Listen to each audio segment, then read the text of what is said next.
Welcome, everybody, to a brand new Blu-ray and DVD out and about video today, and this week sees the release of the action drama spectacle The Northman, hitting store shelves along with a little bit of 4K upgrade love with The Bridge on the River Kwai and Lawrence of Arabia. And MVD is releasing a special edition Blu-ray of the 1980 fantasy musical The Forbidden Zone, plus much more. Let's go see the deals, exclusives, and we are at our first location, Walmart. So let's go in and see what they got. All right, everybody, we are in at Walmart, and damn, I can't even sugarcoat this shit. Oh my lord. I mean, it looks like they actually got a little bit of new shelving for the new release area, which is kind of cool, but it would be nice if there was actually physical media on it. Yeah, you know, when you put up new shelving, it's nice to actually have the product to go along with it. Just saying. Man, holy shit, dude, they've got nothing this week. Oh my god. What the fuck? Literally, they're out of so much shit. I mean, they have some stuff. I mean, don't get me wrong. They have Uncharted. Yeah, everybody's flocking to get that shit. The same with Infinite. I mean, they've got Studio 666, Turning Red. They've got a little bit of the Batman DVD. They've got some Batman 4K, but what? Nothing. No new release love at all. Not a goddamn thing, man. Holy shit. Yeah, this is really rough, man. That is bad. Whew. Okay, well, guess we're not seeing any physical media at Walmart this week. Yeah. They don't got shit this week. I'm not even gonna try to, like, hey, maybe there's stuff in the bag, right? Oh, they just haven't put it out yet. Oh, we'll wait another few hours and they'll put the shit out. Yeah, no, I'm not even going there, guys, because I'm not even gonna try to, like, make this look better than it is. It just is really bad, okay?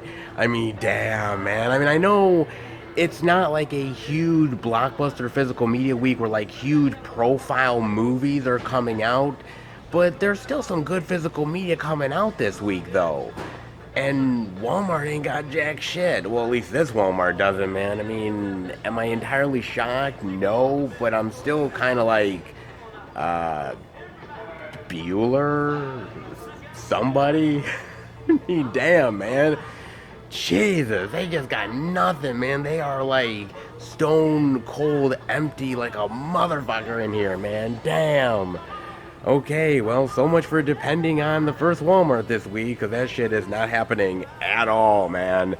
Damn, dude. Alright, well, first one down. That's a big-ass bummer. Well, let's hope we see something at the next place. I mean, even if it's one thing, it's a hell of a lot better than what we got here, which was diddly jack shit, okay? Alright, well, so much for Walmart. Big help. Thanks, Walmart. Really appreciate ya. Said no one ever this week. Oh boy. But how about we head to the next location and let's pray that there is some physical media worth checking out. Alright, everybody, we are at our second location, Target. But before I go in, I gotta talk to you guys about something. Now, it's only a rumor, but considering all the company's woes as of late, I'm definitely taking this as fact. Netflix will stop greenlighting expensive vanity projects such as The Irishman. This tendency to do anything to attract talent and giving them carte blanche is going away, says one source, and the source happens to be The Hollywood Reporter. So there is a little bit of legitimacy to this for sure, man. But I suppose Netflix is not really willing to shell out the cash like they used to.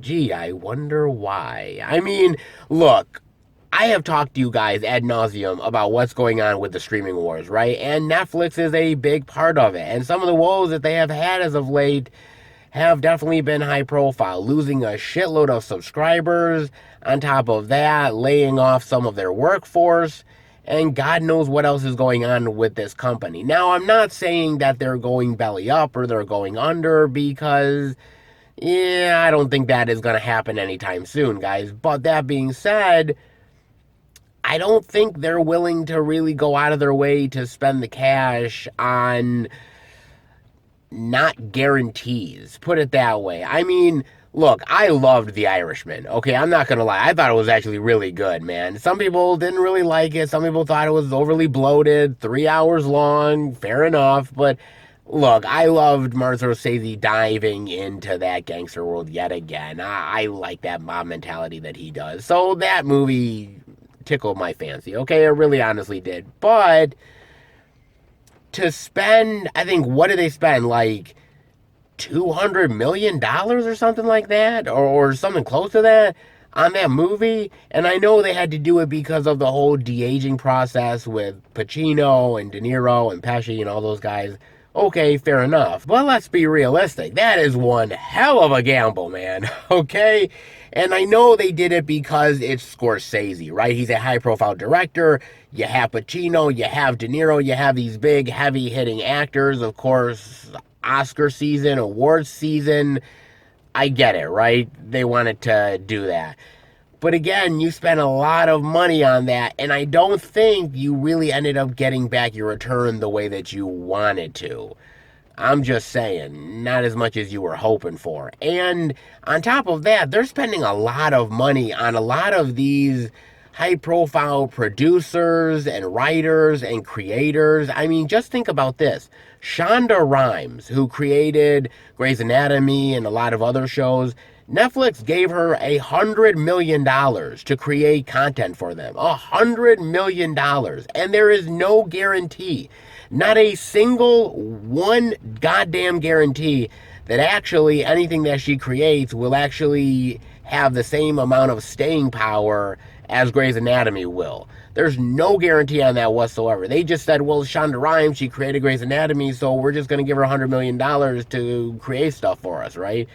Well, let's hope it's worth the $100 million. I mean, then again, the argument could be said that you never really know how a gamble is going to work out until you actually do it, right? I mean, look at somebody like a James Cameron, right? He made Avatar. There was no guarantee that Avatar was actually going to be what it became, but he took a gamble and it worked out. You look at somebody like a George Lucas, right, from back in the day, creating Star Wars. Do you know how many studio executives fucking laughed in his face? Oh, fantasy epic? Nobody's gonna watch that. And literally, he really had to claw his way to getting that made and to getting it done. And he did, actually, but again, he didn't know whether it was going to work out. It was all sort of a hope and a dream, and it ended up paying off. But that is back in the day, man. Unfortunately, nowadays, with the streaming wars, and it really is the truth, guys, everybody is going all out on this. Disney is, and Hulu is, and Paramount Plus, and Peacock, and everybody, because they want content. Content, content, content, constantly in your eyeballs. We need you to have your eyes on our product. And it's the same with Netflix. And so they need more content, and in order to do that, they either pay up or, well, they're going to be shit out of luck. However, how much do you pay up? How much are these people worth it? And you know, again, they're not going to spend the money and give people carte blanche anymore the way they used to. Okay, that's fine. I'm kind of on board with that. But at the same time, these creators could come up to you and say, oh, by the way, I am worth X amount of money. If you don't pay me X amount of money, I'll go somewhere else. And then let's say, for instance, they go to another place and that content that they were going to make for you ends up making another company a shitload of money, and then you regret doing that, and then you're like, oh my god, I'm sorry, we'll pay you even more money. And it's a dog eat dog world. Everybody is looking to get a bone, and everybody is looking to screw everybody over in the process. That's how it is, man. And Netflix has to be very careful. They basically have to understand that, you know, you have to spend the money in order to make the money. However, how much you spend is definitely something that is going to be discussed in the headquarters of Netflix. They're going to be very tight with their money, man. That wallet, man, if it opens up, it ain't opening up for just anybody, man. Trust me. And so, I'm curious as to how this is going to go. I'm curious as to how Netflix is going to spin this because they spend so much money on so many creators and actors and different properties that some of it has paid off and some of it hasn't. I know that they're trying to acquire a lot of stuff from overseas, but again, there's no gamble. Not everything is going to be a Squid Game. So you have to strike while the iron is hot, but you want to get the same type of stuff that is popular, but there's no guarantee that the stuff that is popular now is going to be popular in a year from now. It's all a gamble, right? It's all an absolute gamble. Nobody knows. Nobody has a crystal ball of what the fuck is going on. Nobody knows, man. Netflix especially. So where will this all go? How will Netflix actually spin this? I don't know, but I'm going to miss the days where they just give $200 million to Martin Scorsese, man. Because, dude, like, I remember when people were talking about that and everybody was like, dude, they just gave him, like, all that money? And they're like, why?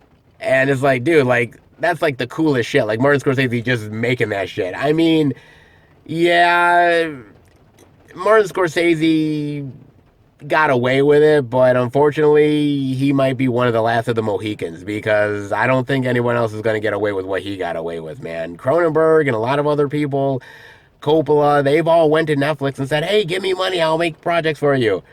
And they're like, dude, no, dude. And so, enjoy it while it lasted because it's not going to last any longer.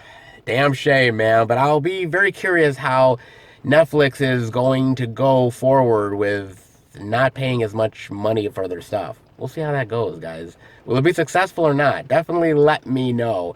In the meantime, there is physical media out there. Well, I hope there is, because Walmart didn't have jack shit. But maybe Target? Jeez, let's hope so. How about we go in and find out? All right, everybody. We are in at Target, and thank the fucking Lord, man. Because if they didn't have the physical media this week, man, we were going to be in big fucking trouble. Whew, damn, dude. Thank the Lord for Target. They are actually a saver, ain't gonna lie, man. They really are. Like, for instance, with The Northman. The Blu-ray DVD digital for $24.99. The DVD for $19.99. Ah, yeah, some Viking love, huh? Indeed it is, man. Now, I got a chance to watch this on Amazon Prime. I missed out on it in theaters. I know. Shame on me. I know, guys. But I still wanted to watch it because it looked fucking phenomenal. The trailers looked amazing. And I was like, dude, I have got to give this one a watch. Usually, I'm not really into this type of period of history, like Viking history. It's not really my thing. Like that whole TV show Vikings, it's not something I'd ever really go to or be interested in. So I was like, it's not really my jam, but at the same time, the trailer is amazing. And on top of it, it's Robert Eggers. So even though I'm not a huge fan of this type of Viking genre action stuff, I gotta watch it. There's just no doubt about it. So basically, it's about Amleth, mostly played by Alexander Skarsgård. And when he's young, his father, who is king of the land, played by Ethan Hawke, he gets slain by his own brother. Oh shit, sibling rivalry like a motherfucker. Yes, indeed it is, man. He ends up running away, and eventually, years later, vows revenge for his father's death and taking his land back to its rightful owner. Yes, indeed he is, man. And all of the bloodthirsty confrontation that goes along with it. Dude, I gotta admit, this was a really great fucking movie. It was really phenomenal, man. I mean, the acting is fan-fucking-tastic, man. It truly is, man. Alexander Skarsgård kills it in this role, man. He is brutal. He is vicious. Compassionate when he needs to be, but that's few and far between, man. He is awesome, and he does a great job with the action. Nicole Kidman, she is really good. Like, usually, especially as of late, I haven't been the hugest fan of Nicole Kidman, but this time around, man, she really owns the role. She is amazing as the queen who is being held captive by the brother, and she's got so many complications, and I just love her story, man. You just don't see some of that stuff coming. She's great in this role, man. Ethan Hawke is really good here as well. Willem Dafoe, small role, but dude, Willem Dafoe brings it like a motherfucker. He's so good, man. And honestly, Anya Taylor-Joy is equally as phenomenal as everybody else. She is sympathetic, she is brutal, she is heartless at times as well, man, but she's incredibly gorgeous and alluring, and you just can't take your eyes off her. She is absolutely phenomenal in this role. Really amazing. This movie is truly violent, man. It is gory, it is bloody, it is brutal. I mean, they do not hold back at all. Just like the time period and how really brutal and heartless it was back then, they do not pull any punches. They do not hold back at all, and I really do appreciate that, man. And not only that, but it is epic. I mean, it's probably the most epic movie Robert Eggers has ever done. Might be the most epic one he'll ever do, be honest with you. I mean, the set dressing, the costumes, the CGI, the locations. I mean, he went all out to make this as authentic as humanly possible and to really give you the scope of, you know, the times back in the day and the Vikings and the brutality of it. Dude, he pulls it off in spades. He really honestly does, man. And give him credit, because he's never done anything on this scale ever. I mean, I love The Witch, and I really do love The Lighthouse, and those have some really epic moments to them, but this overshadows them all, and it's just that damn good, dude. I mean, he really pulls it off, and you could tell how committed Robert Eggers is as a director. With the performances and the authenticity, he really does go out of his way to make this just an amazing action adventure ride that you invest in the characters and the drama and the story and the betrayal and the revenge. It's brilliantly well done, man. Absolutely brilliant in every single aspect, man. And it's kind of interesting because I read an interview recently with Robert Eggers, the fact that he actually had to compromise with the studio because he did not have carte blanche on this film. Once he ended up finished filming it and everything, principal photography, he then had to edit it, and so unfortunately he didn't have final edit, so he had to work with the studio. The studio had notes. He had to fine-tune stuff based on their notes to please them, but also make the film authentic to who he is as a director. And it was not easy to do. He's basically said that I don't think he'll ever do that again. He definitely wants to have ownership of the film fully, but he doesn't regret the experience at all. It's just something that he was really amazed by what it takes to do such a big epic film like this. And I think he would love to do another one. But I kind of feel like Robert Eggers probably wants to do something a little bit more smaller, more intimate next time. But I gotta tell ya, this has as much blockbuster quality as any of like the summer stuff that you see, man. It really does. It is epic in every single aspect, and he really doesn't hold back. It is R-rated. It is brutal. He goes for it in a big bad way, man. And I really do appreciate that, dude. I mean, not every director is really willing to go there. Some directors end up pandering. Well, yeah, it's a Viking thing and it's a war thing, but you know, we're not gonna go full on and be that brutal and that heartless and everything. But he understands the time period.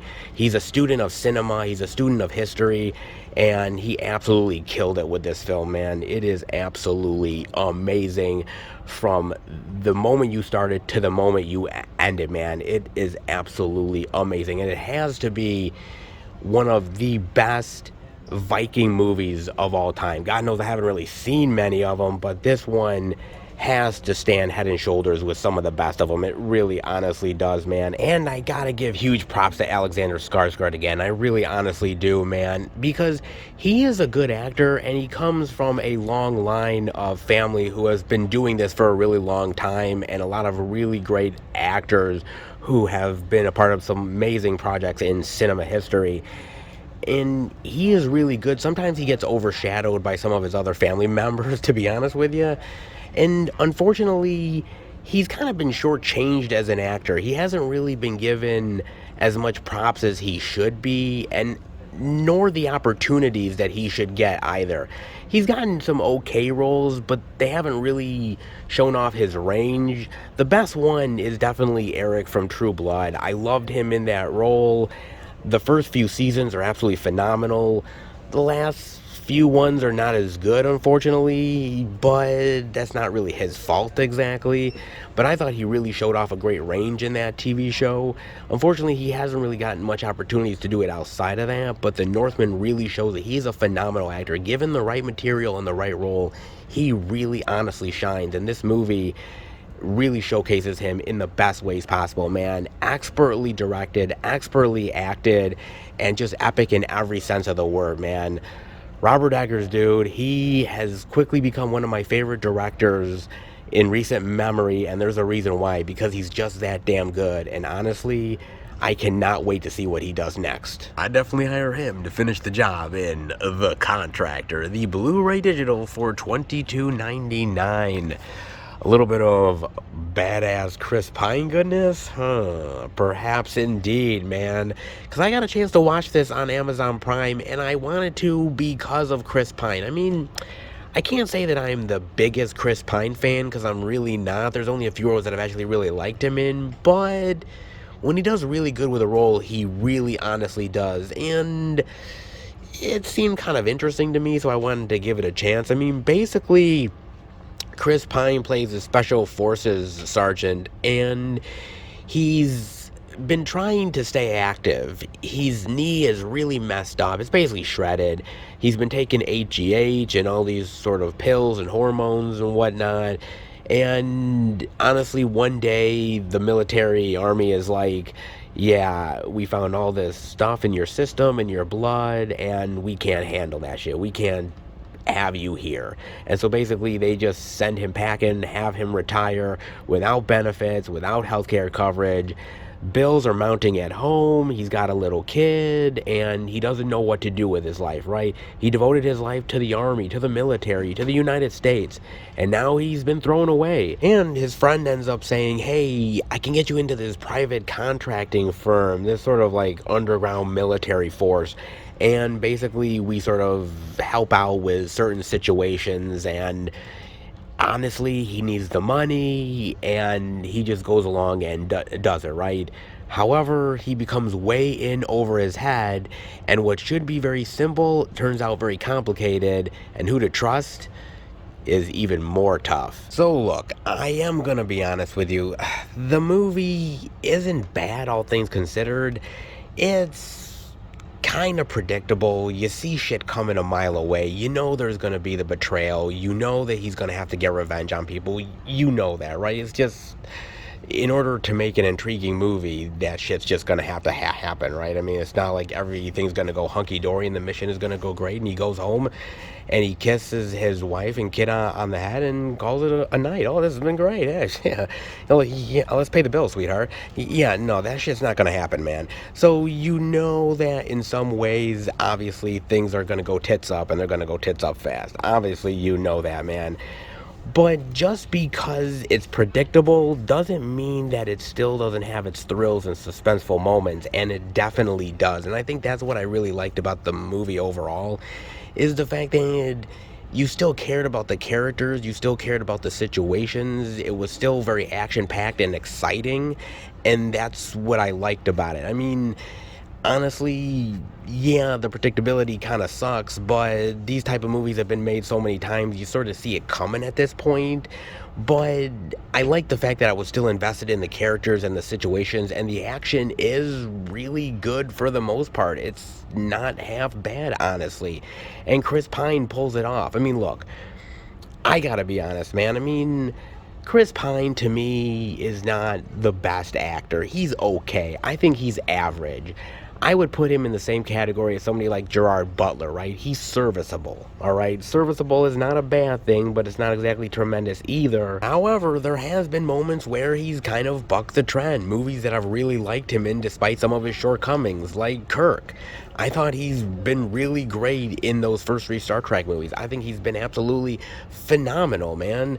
I mean, it doesn't really show his acting range the way I would like it to, but he hasn't been half bad, man. But a lot of the roles that he's done have been, to be honest, they've been pretty boy roles. And that's not necessarily a bad thing, but it doesn't really show his range. It doesn't really challenge him. And with The Contractor, it's actually one of the first times where I really feel that he's been challenged as an actor. He's really gone out of his way to show a lot of emotion and a lot of range and really be challenged. And I really do appreciate that, man. I mean, he goes through the gamut here. He's tough, but yet he's in a lot of pain, both emotionally and physically. He tries to hide it, but the cracks sort of come through. The seams are showing.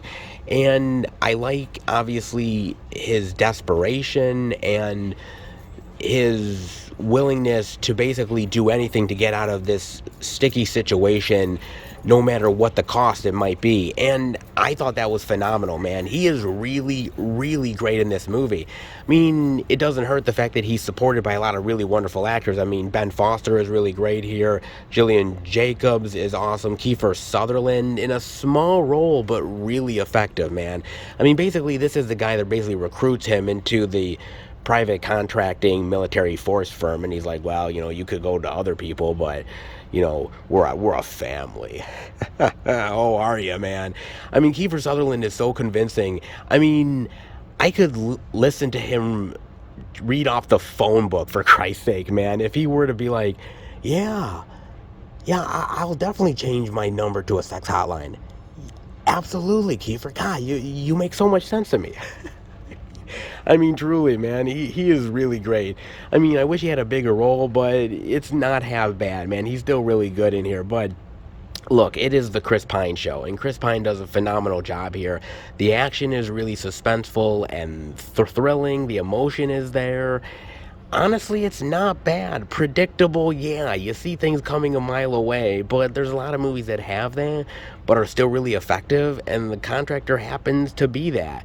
I was never bored with the movie. I was invested in the characters, and I can't say that for every film. The Contractor ended up actually being pretty damn good, all things considered. I mean, Chris Pine isn't the best actor. He's got his mundane moments, but he actually pulled it off. And I can't always say that for that guy, but this time around, he actually was one badass motherfucker. Oh, God. I knew this day would come.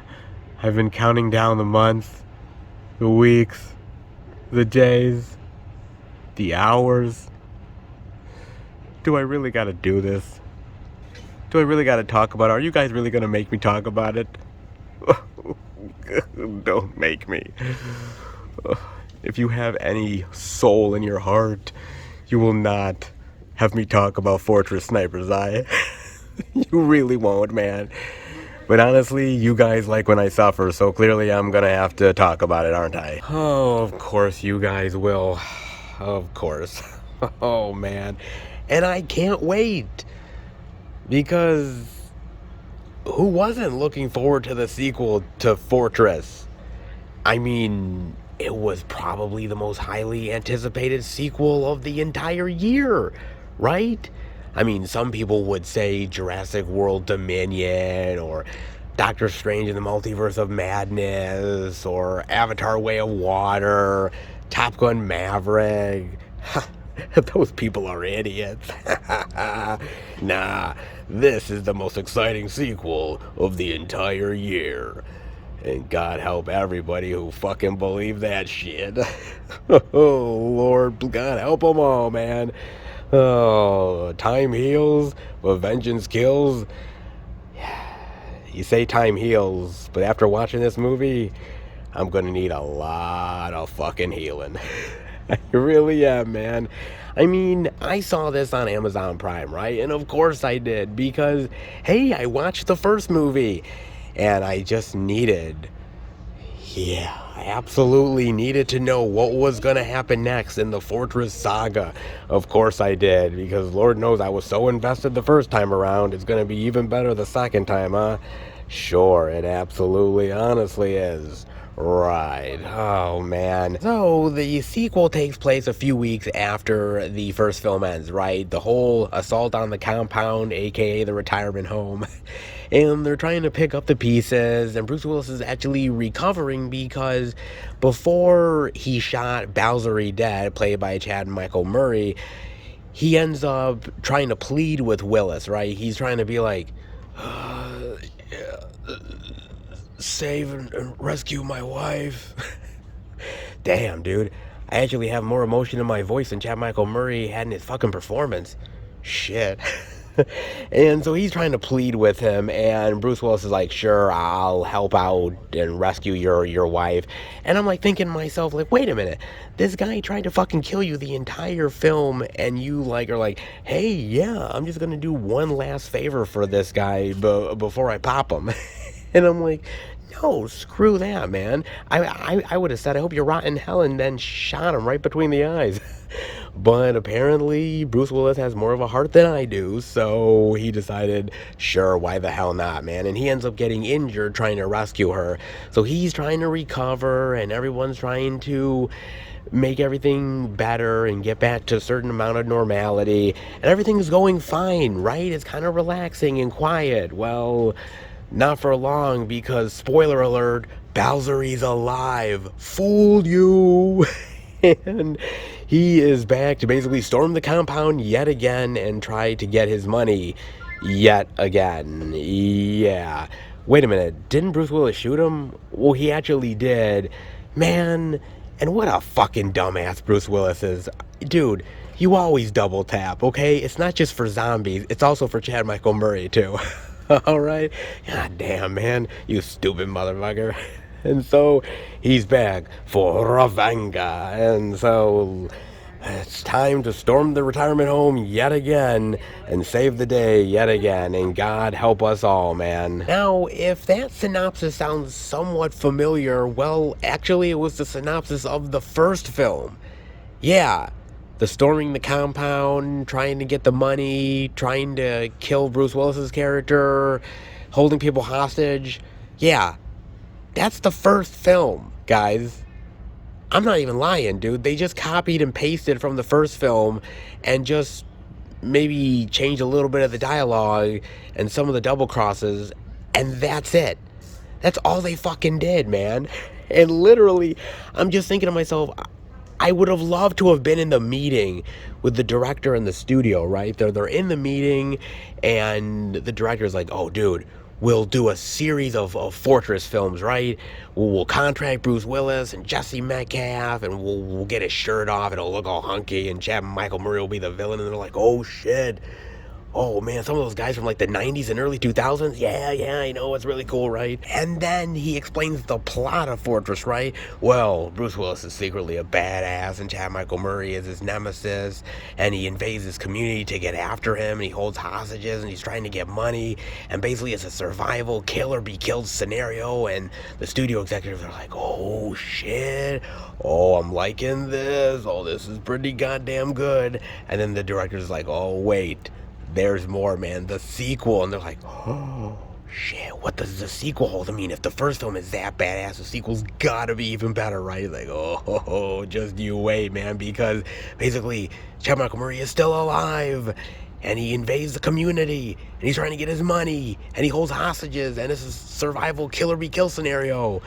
And the studio executives are like, wait a minute, isn't that just the first film all over? Well, we'll do it for cheap. Oh, okay, well, in that case, why didn't you just say that in the first place, man? I mean, oh, shit, dude. God damn, man. I mean, there is nothing creative about this movie whatsoever. It's just the same shit, regurgitated in a slightly different form. And that's it, man. And all with mostly the same goddamn people. A couple of new characters here and there that literally do nothing for the plot. And honestly, you could have given a shit about them.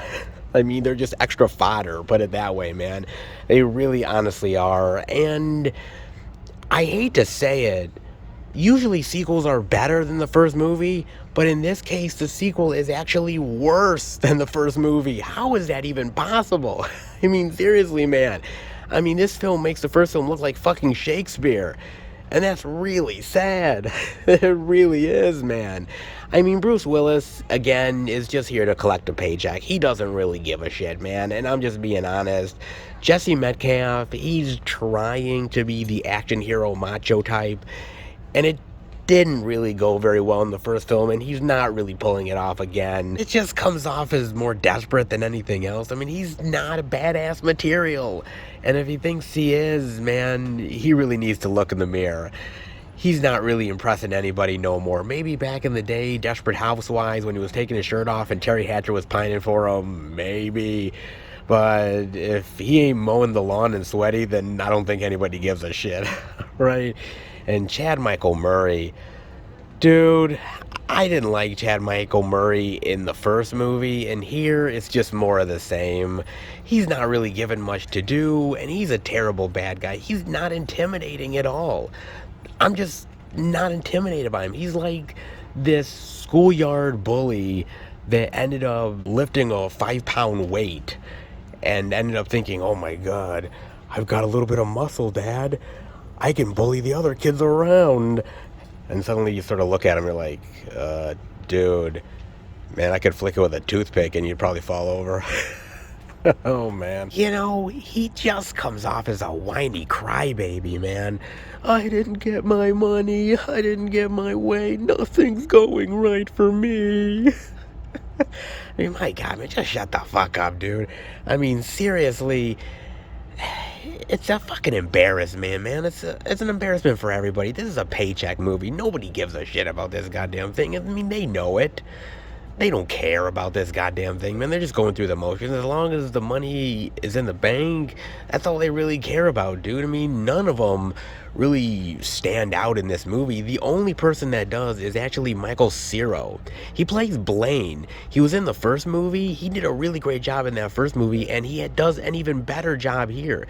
He's really likable. He's charming. He does the action really well. You care about his character. Like, out of everybody involved, that's the one person, man, that you're like, dude, this guy is actually pretty goddamn cool, man. You actually would love a spin-off with him. You'd actually give a shit about what he's doing compared to Bruce Willis and Chad Michael Murray's petty squabbling. Whatever the fuck they're bitching about nowadays. I mean, seriously, man. However, it's not all bad news, because I got good news to report, guys. The movie is 88 minutes long. Yes, it is less than an hour and a half. And trust me, man, I tortured myself enough with the first movie and this movie, so any time less that I can spend actually dealing with this bullshit, I'm actually really happy. But there is a little bit of a problem, right? This movie is supposed to be an action movie, right? We're supposed to get big, high-octane action. We have Bruce motherfucking Willis in this movie, dude. Of course we're gonna get high-octane action, right? Yeah, about that. I mean, the problem is the first half hour of the movie, and I'm not even lying, the first half hour, there is no action at all. All they're doing is mundanely talking to each other about just whatever family, relative, parental drama there is. And I'm thinking to myself, wait a minute, when is the action gonna kick in here? When are we actually going to get some action scenes, something to actually keep me awake?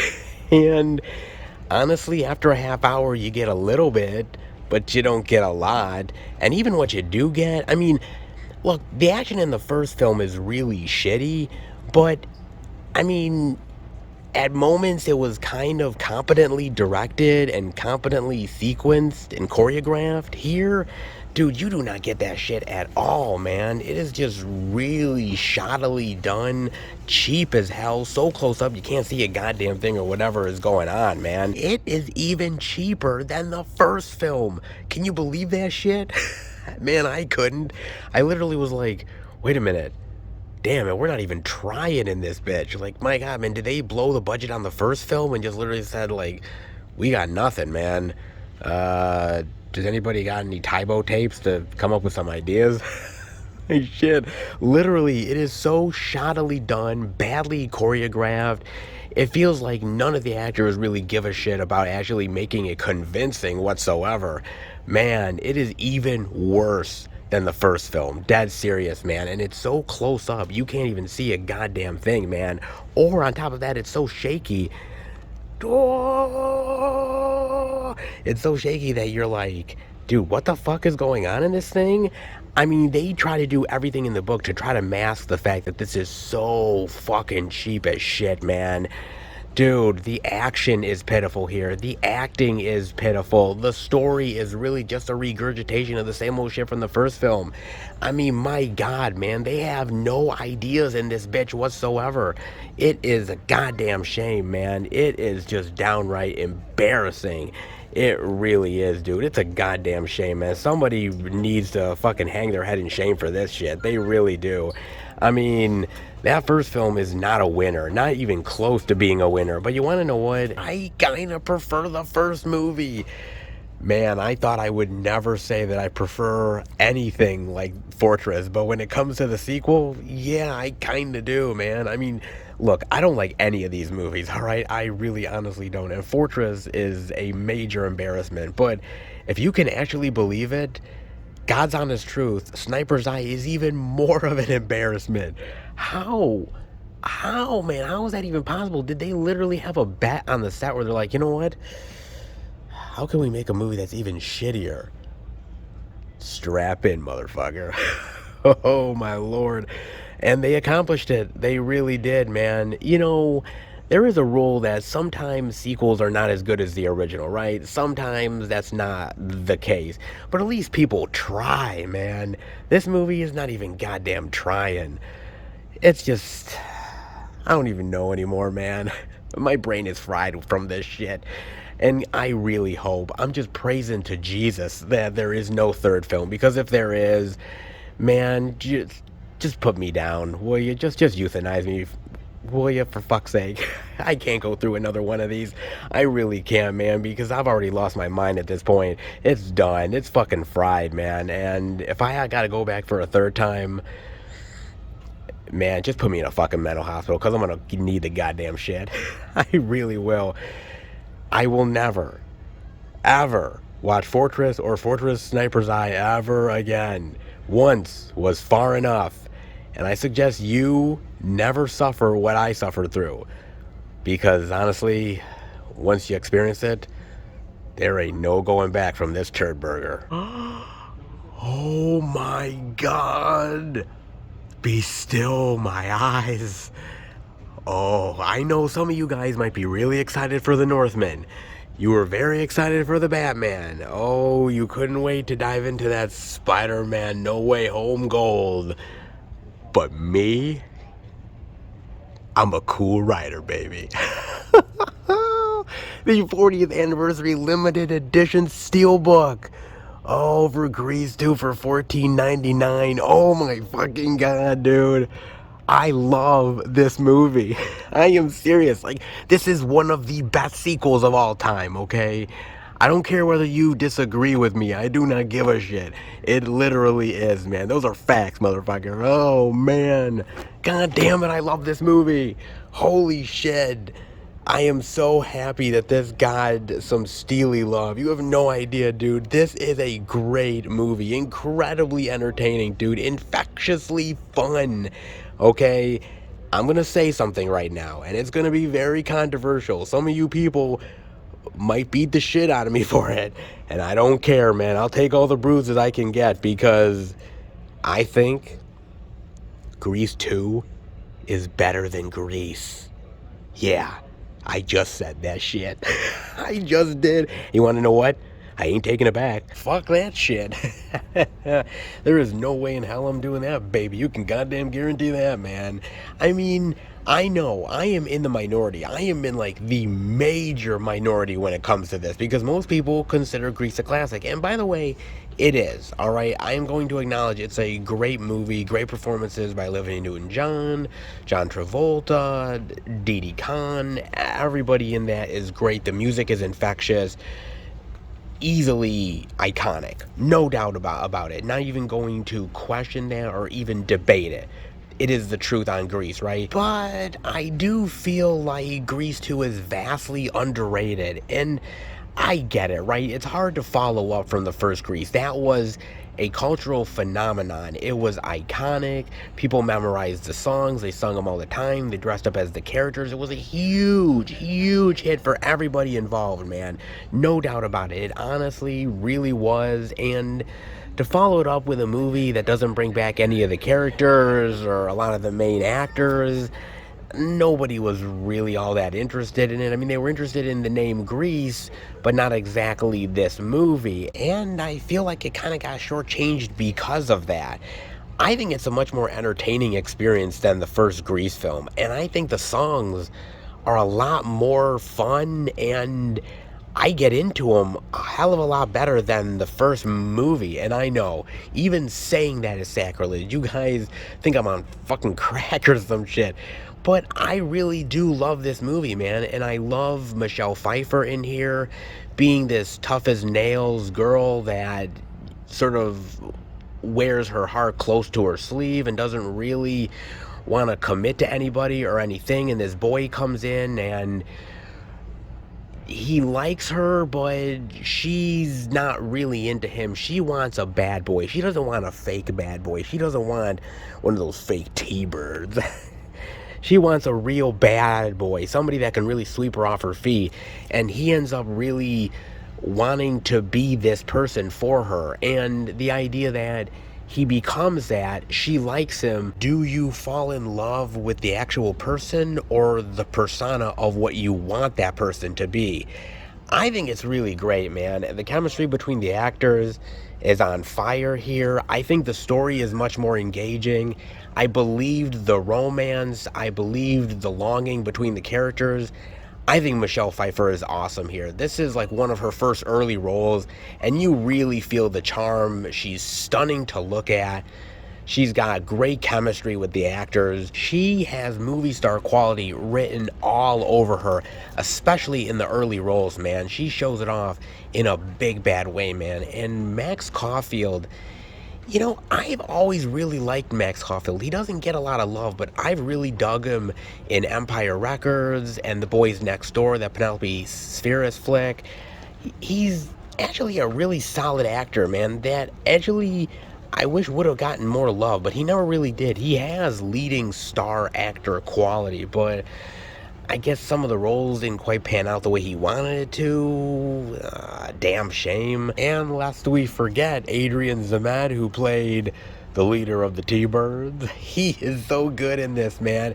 Incredibly entertaining, funny as hell, man. He definitely is really great, and he is loving playing this sort of ditzy badass. He's so great. Nobody challenges the T-Birds. You're damn right they don't, man. Hell, even Chris McDonald, man. Shooter himself, Shooter McGavin, man. He's great here, too. He is really fun, and he plays a great sort of sidekick to Adrian Zmed, man.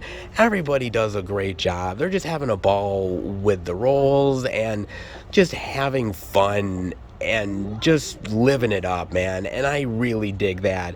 And the music, as I said, I really dig it, but some of the songs I really love, man. Reproduction. I love that song so much. That is so goddamn fun, man. That's a great one. A Girl for All Seasons is really good. Cool Rider, of course. I mean, those songs, to me, I think, to me at least, have more appeal than the ones in Grease. Again, the ones in Grease are more popular, but I tend to have more fun with the ones in this film overall.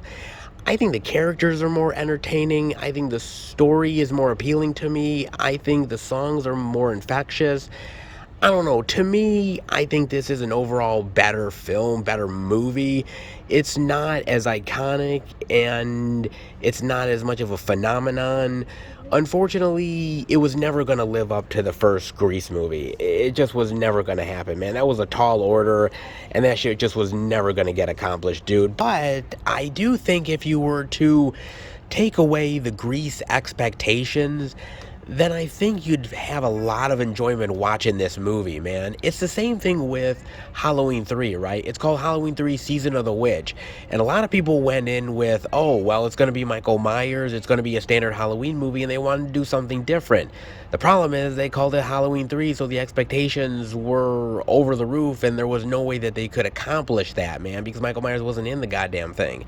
And I kind of feel the same thing with Grease too, man. It is a far better movie than people actually give it credit for, but because there's no John Travolta, because there's no Olivia Newton-John, obviously the characters don't come back. I mean, some do, like Dee Khan comes back, a Sid Caesar in small little roles here that make you realize, okay, the world is kind of connected, but outside of that, it is its own standalone thing, but I think it's really, really good. It's funny. It's got hilarious moments. The dancing is really great. The singing is phenomenal. The songs are entertaining as hell. It's got a lot going for it. And unfortunately, I think people have kind of passed by this movie. But I've stuck by this movie for many, many years, man. I really have, because I think when I saw it, my expectations were kind of low, and I was pleasantly surprised how much fun I actually had with this movie and how much I liked it so much more than Grease. I know, again, sacrilege. It's so sacrilege. And I'm sure like somebody's going to be like, oh my God, that man's out of his goddamn mind. It probably will be happening, man. Some of you guys are going to think that, but that being said, just give it another chance, will ya? I mean, seriously, if you go in with checked expectations, certain parameters that, oh my God, it's not Grease, then I think you'll find that this is quite the gem worth revisiting. I truly do, man. And the fact that it came out in 1982. By the way, 1982 is a damn good year. I happen to have been born in 1982. Oh shit, 40th anniversary. That means that my 40th birthday is right around the corner. God damn, man. I am one old motherfucker. If Grease 2 is getting the 40th love, eventually I will as well. But you want to know what? If I age like fine wine like this movie does, then you want to know what? It's alright with me, because I'm a cool rider. And for all the kiddies out there, of course, we have more Paw Patrol goodness for all you wonderful parents out there that your kids can't get enough of Paw Patrol. I know. You love it, right? I don't know about love, but you certainly tolerate it, man. They've got that. They've also got, hey, some Sesame Street Potty Time Plus. For all your little tykes out there that need a little bit of help with the potty, Elmo's there to give you a helping hand. Elmo actually goes potty? Man, that's a real fucking revelation to me. I don't even want to know how he goes potty. Does he even have the equipment? Let's not even go there, guys. They have that, but they also have Power Book 2 Ghosts, the complete second season. Does the end justify the means? Does it indeed? The DVD for $19.99. I do know they came out with that first season on DVD long while back, and it looked alright. It didn't really intrigue me enough. I mean, I never watched Power Book, so Power Book 2 doesn't exactly get me going, per se. But it didn't look half bad. Season 2 of Power Book Goals finds Tariq still haunted by his father's murder, mother's absence, and willing to sacrifice anything to save what's left of the family. But when he turns to the powerful for help, like win at all costs attorney McLean, Method Man, what? Are you fucking... He's playing a lawyer? Like a high-powered attorney? Dude, I'm surprised that guy has any brain cells left. I mean, after he toked so much marijuana, dude. I mean, seriously. I mean, did he have enough to actually learn how to, practice law?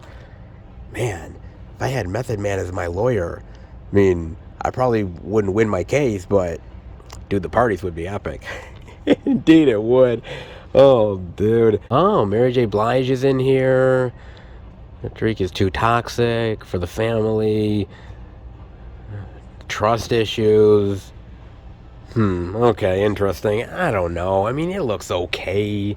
It doesn't look great. I mean, these sort of like power struggle drama TV shows, I've seen so many of them over the years, and some of them are okay, some of them flat out suck, others of them are like, yeah, I don't know where Power Book 2 Ghost actually ends up ranking, but I don't know if I'm really interested in it. And by the way, it's on Stars.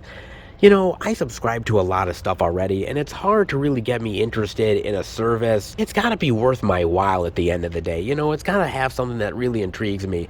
Back in the day, like Ash vs. Evil Dead, I would have easily ended up like subscribing to Stars because I love Ash so much. I love the Evil Dead franchise. But now that that's over, there's nothing really for me to watch on Stars anymore. Back in the day, Stars was the shit, man. You think of like stuff like Spartacus or something, which was fucking amazing. That was so cool, man. But now Stars is just kind of average. I mean, I'd rather have HBO or Cinemax more than Stars. I mean, hey, I'm glad that it's popular. I'm glad that Stars is still around, and hopefully this does have its fans. And if it does, hey, season 2 is out for $19.99. But as far as I'm concerned, not really my jam. Kind of looks mundane and a story that I've seen time and time again, and this doesn't really reinvent the wheel as far as I'm concerned, or at least doesn't look it. It might be good, might have some good old-fashioned drama, but I think I'll skip it, guys. I indeed do. But that being said, there is a lot of physical media love that Target has this week. A hell of a lot more than I was expecting, and I'm damn glad for it, man. Hope you are as well. Let's head out. Oh, thank the Lord for Target. Truly, man. I'm not gonna lie, dude, because literally when I went to Walmart, I was like, oh my God, they have nothing? I was like, what the hell, man? And so I'm like, oh my God, if Walmart doesn't have anything, what is Target gonna have? And I walked in there, I'm like, oh my God, please tell me they have something. And thankfully, I was proven so right that Target has been hitting it out of the park as of late. They have been having some really great media, and this week yet again proves it, man. The new release love, the indie goodness, Steelbook Grease love too.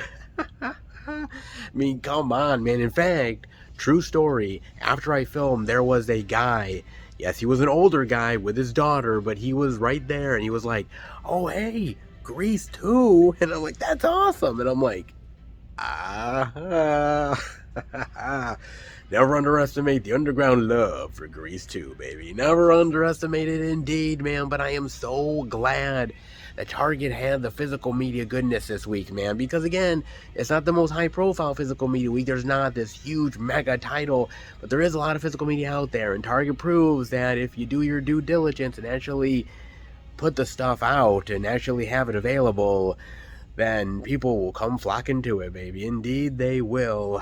Thank the Lord for Target. They are truly doing the Lord's work, man. Oh, indeed they are, and I always appreciate it because it makes me a very happy physical media boy, and I know it does for you as well, man. Oh, I love Target. Indeed I do, man. Weeks like this, you're damn right I do, man. Hope you do as well. Enough of Target. We've been here long enough. How about we head to the next location, hopefully more physical media love to show off. All right, everybody. We are at our third location, the second Walmart. I'm going to go in and check out if there's any interesting indie titles worth showing off. If there is, I'll bring it back to Film Fan 108 HQ and show it out to each and every one of you. But before I do that, I got to talk about a trailer with you guys. And sometimes wishes can be something that we all dream about, but to actually get them can be one wild ride in 3,000 years of longing. Hitting movie theaters very, very soon. And my God, man, this trailer, man, from the mind of George Miller, that guy's brain has to be just wired differently.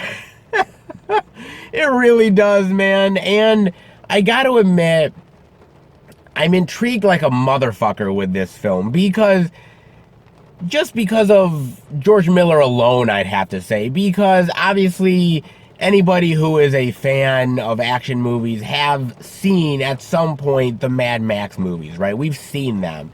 Especially if you've seen Mad Max Fury Road. You know how fucking amazing and balls out crazy that flick is, right? And ever since that movie happened, everyone was like, oh my God, George Miller is amazing, he's incredible. And some of us out there who have watched his films over the years were like, dude, we've known that for a long time now. Glad you're finally on the train, but we've been on it for a lot longer. So I was just amazed by Fury Road. I loved it, and I was like, dude, this old guy who could honestly just rest on his laurels and, hey, I did some good cinema and I'm done, hand it over to the new crowd, decided, you know what, fuck that, man. I'm gonna do something really balls out crazy and wild and spectacular. And dude, he pulled it off. Amazing, right? Drop the mic. And now I think everyone after Fury Road was like, what is he gonna do next? Everybody naturally thought, well, another Mad Max movie, right? I mean, it's just in his wheelhouse. It's the world he knows. Why not do another one? And he decided to do something different. He said, look, I could go back to the Mad Max world, and maybe eventually I might, but, you know, I'm going to take you guys on another wild trip. Something completely unexpected, but just as crazy and just as weird and just as ridiculous. And I think he might have pulled it off, man. This trailer, dude, it looks fascinating as hell. Basically, Tilda Swinton plays this woman who's very mundane, very average, nothing spectacular about her, kind of boring. And she ends up taking this trip, and she finds this little, like, bottle or artifact. It looks kind of cool and interesting, and so she buys it, not really knowing anything about it. She opens it up, and it reveals a genie that's inside of it, played by Idris Elba. And he's got, like, Spock-like ears. I'm like, what the hell? And basically he's like, look, you have 3 wishes. And what are your wishes? And basically it's the journey of him and her together, her wishes, and all the complicated craziness that kind of goes along with it. And man, it looks nuts, okay?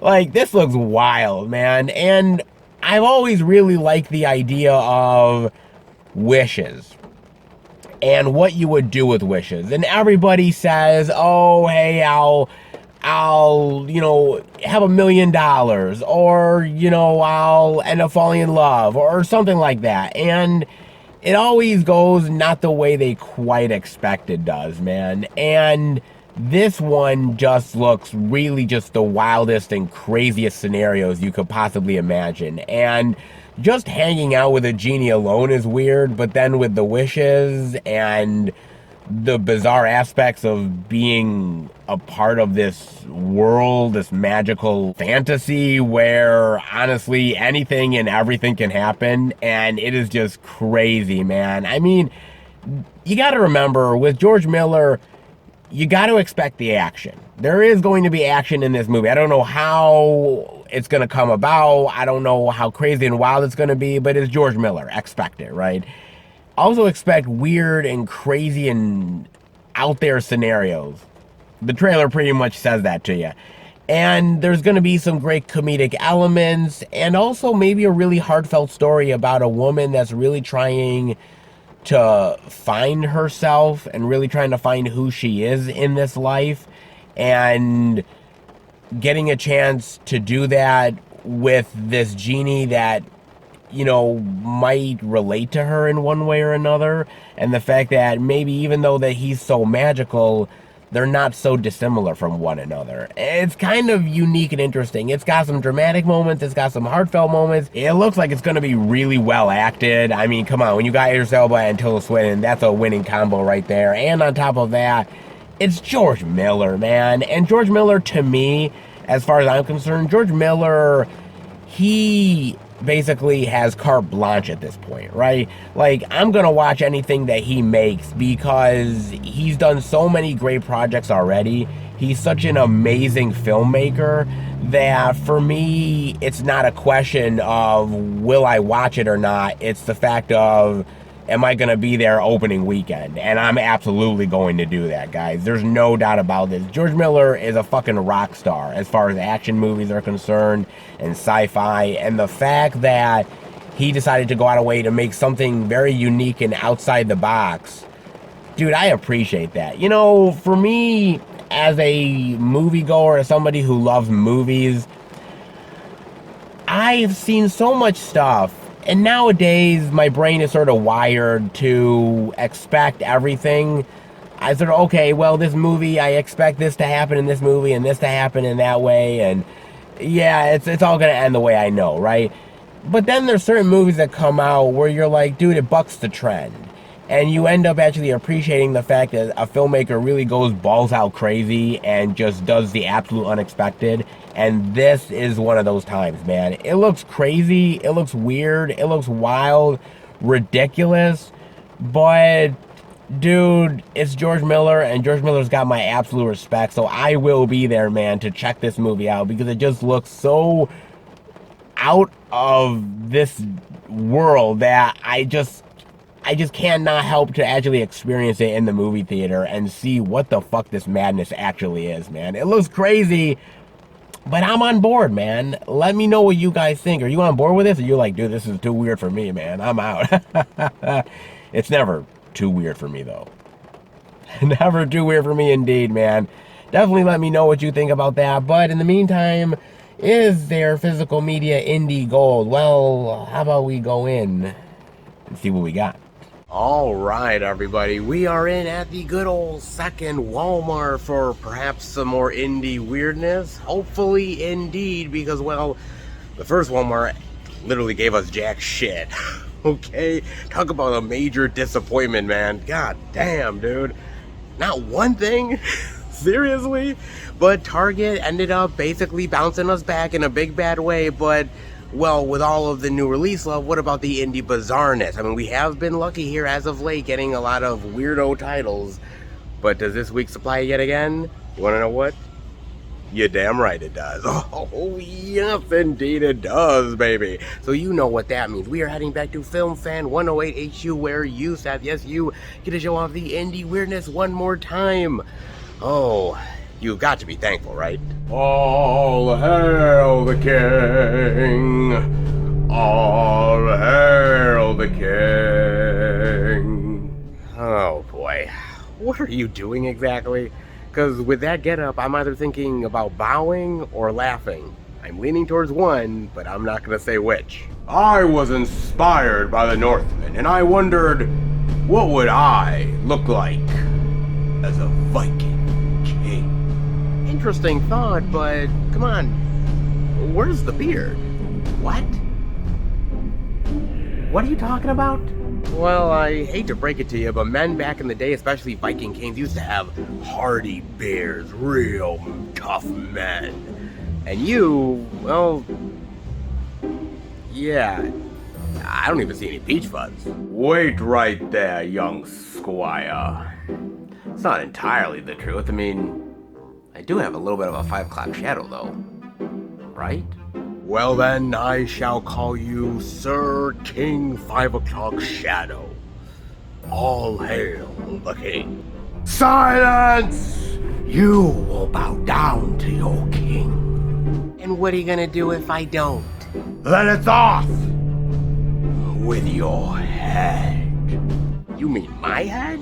You don't want to get rid of mine. I mean, you know, not gonna lie, it's still attached. I'm kind of used to it at this point. It's very sentimental to me. I mean, you know, we just make a good pair. Getting rid of it now, it just wouldn't make any sense. It's either your head or the physical media collection. Your choice. You do that? Fuck yeah, I would. You've given the king no choice. Well, it's been nice knowing my head. I'm gonna miss you, body. What I do for physical media. Okay. Let me have it. Then so.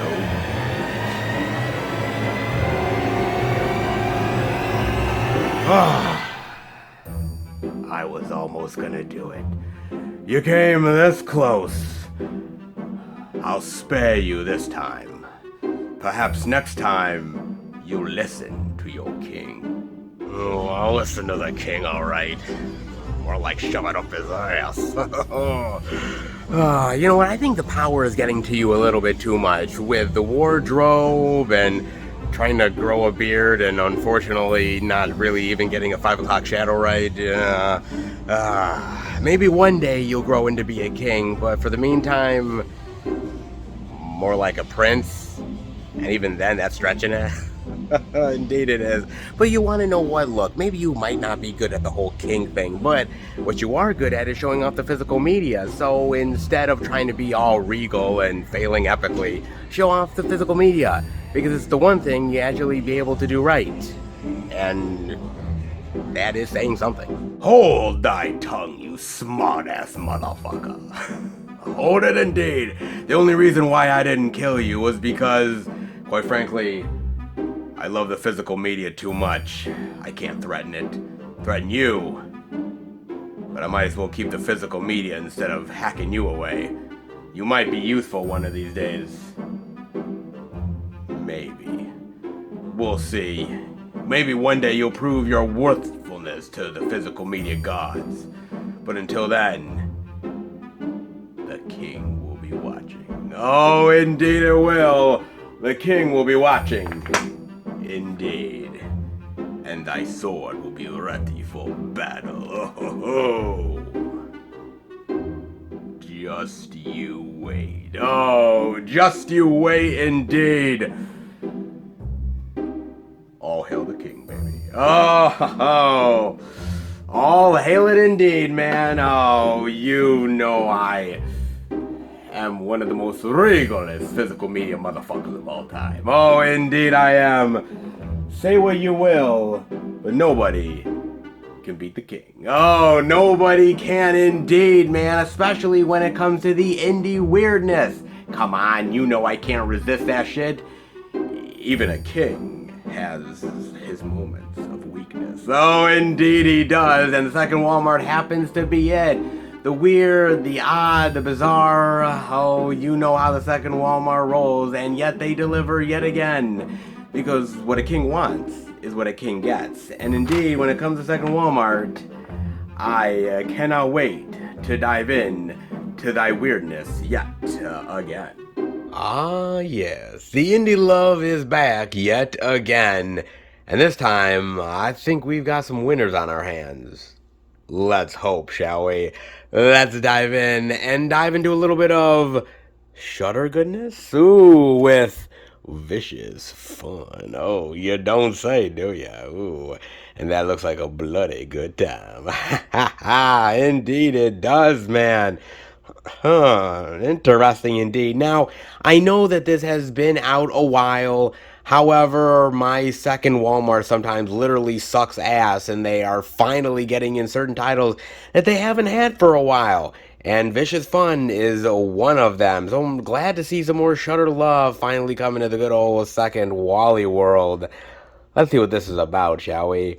Joel is a caustic film critic for a national horror magazine who unwittingly finds himself trapped in a self-help group for serial killers. No shit. Haha. With no other choice, he attempts to blend in with his homicidal surroundings or risk becoming the next victim. Oh, you don't say, man. And all the bloody hijinks that happen from there. Interesting indeed. A self-help group for serial killers. That's actually not a bad idea. I mean, think about it for a second, guys. I mean, what would happen, right? What would happen if Norman Bates, of all people, went to a self-help group? I mean, maybe he'd get his mother issues under control and he'd decide that he's worth it as a human being. He doesn't need to dress up in his mother's garments and kill people. He's just fine being good old Norman. Maybe. That might have done the trick, guys. Or what about Jason Voorhees? What about Jason? I mean, come on. If he went to a self-help group, I mean, he would learn to deal with his issues with his mom as well. Maybe finally get rid of his dead mother's head in his cabin. You know, maybe put down the machete. Start to garden. You know, the many possibilities of Jason motherfucking Voorhees. Or even think about somebody like good old Michael Myers. Maybe he would learn to accept his sister and no longer go after his family and kill every member that's out there of his bloodline. You know, he learned to put down the knife and maybe actually become a mechanic. You know, the world would be a better place with more self-help groups for serial killers, wouldn't it? It probably would, but not nearly as fun. Oh, not nearly as much great kills and blood and gore out there. And that'd be a sad, sad place. Oh, indeed it would, man. But hey, I'm sure some people deserve to go to a self-help group and deal with their urges. Maybe not everybody deserves that, but maybe these folks do. Maybe indeed, man.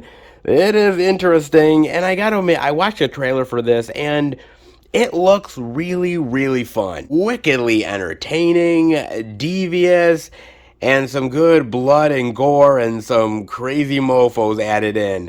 It looks actually something I would really dig. Just pure horror comedy hijinks. And that is something that I want with this type of movie, man. I don't need all serious and brooding. There are certain movies that I'm cool with that, and other movies where I just want pure, unadulterated, batshit crazy fun, man. And this is one of those ones where I just really want that in a big bad way, man. I mean, when you have David Koechner in here as one of the madcap serial killers, if that doesn't spell batshit crazy fun, I don't know what the hell does, dude. I mean, seriously. It looks wickedly fun. It looks like a movie that you just have a fun time sitting back, relaxing, and watching these evil motherfuckers just tear up unsuspecting victims and have a ball just seeing it all go down, man. I mean, seriously, you really honestly do. And I know that with Shudder, it is a mixed bag. I mean, honestly, it really is. Half of the time, I really love what Shudder does, and the other half, I feel like they're just aping off of better films and not doing it half as good. I don't know where Vicious Fun is really gonna rank exactly, but for me, the trailer looks entertaining. I think the characters look really devious and wicked and sinister, and I like the idea of a self-help group for these serial killers gone terribly, terribly wrong, man. It looks entertaining, and I'm actually willing to give this one a chance, man. Have you seen this? What do you think? Does it compare to other horror comedies out there? Is it a breed of its own? Is it a breed that's actually good?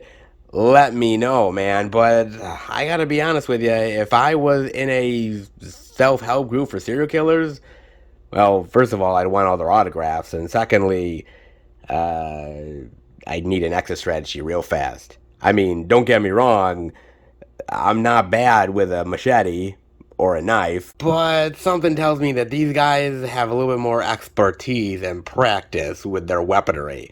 However, have they seen as many horror movies as I have? Because that may be my only saving grace. Now, I'm sure there is plenty of toppings out there that people love. Pineapple, pepperoni, onions, roasted red peppers, you name it. So much selection and variety.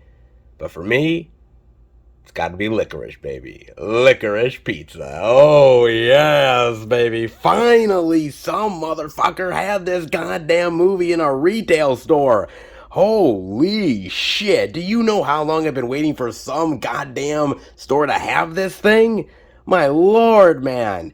It's been a little bit of time, hasn't it? I mean, you would think a big high-profile indie movie directed by a very high-profile, award-winning director, you think somebody would carry this goddamn thing. Jeez, finally, after so many weeks, the second Walmart decided, hey, you know, that licorice movie? Yeah, might as well finally have it. I mean, people have been waiting long enough, haven't they? Yeah, no shit. My God, man. Licorice Pizza, man. The latest movie from Paul Thomas Anderson. No, not Paul W.S. Anderson. The better director. The one who's actually made award-winning shit. Not the guy that's made Resident Evil 500. Yeah, the better Anderson. Yeah, indeed, man. Now, I got a chance to watch this on Amazon Prime, and I wanted to watch it because of Paul Thomas Anderson. I've loved him as a director. I've loved his work. I think he's such really a great artistic voice within the movie community. And I'm always really excited to see what he does next. And the cast, absolutely phenomenal, man. A couple of really first-time newcomers on top of Sean Penn and Bradley Cooper and Benny Safdie. Yes, one of the Safdie brothers of the directing duo is actually in this movie as well, and a whole bunch of other people as well. Tom Waits, you name it, man. A lot of great talent in this movie, on top of a really great director. And I figured, well, I gotta really watch this, man. I've gotta, because it's at least gonna be worth it. Somewhat entertaining, at least I hope. And basically, it's about Alana and Gary, these two lovebirds here, who are falling in love within the San Fernando Valley of 1973, or at least that's the start of their love affair, because she's 25, he's 15. Yeah, love is complicated, but damn, man, that's they think that's illegal. Oh man, and as I said, complications arise from there, man. It's basically a love story that spans many, many years and many trials and tribulations and heartaches and disappointments. And it's basically their love told over a span of many, many years. And all of the people that they encounter and deal with, and all of life's ever loving heartaches that go along with that, right? Yes, of course it does. Love can be everlasting, but love can also be a pain old son of a bitch. And, well, with them, more like pain old son of a bitch. Yeah, absolutely, man. Now, I gotta admit, dude, at first, I was a little weirded by the movie, because I'm thinking to myself, okay, she's 25, he's 15, this is just wrong on every fucking level. Alright?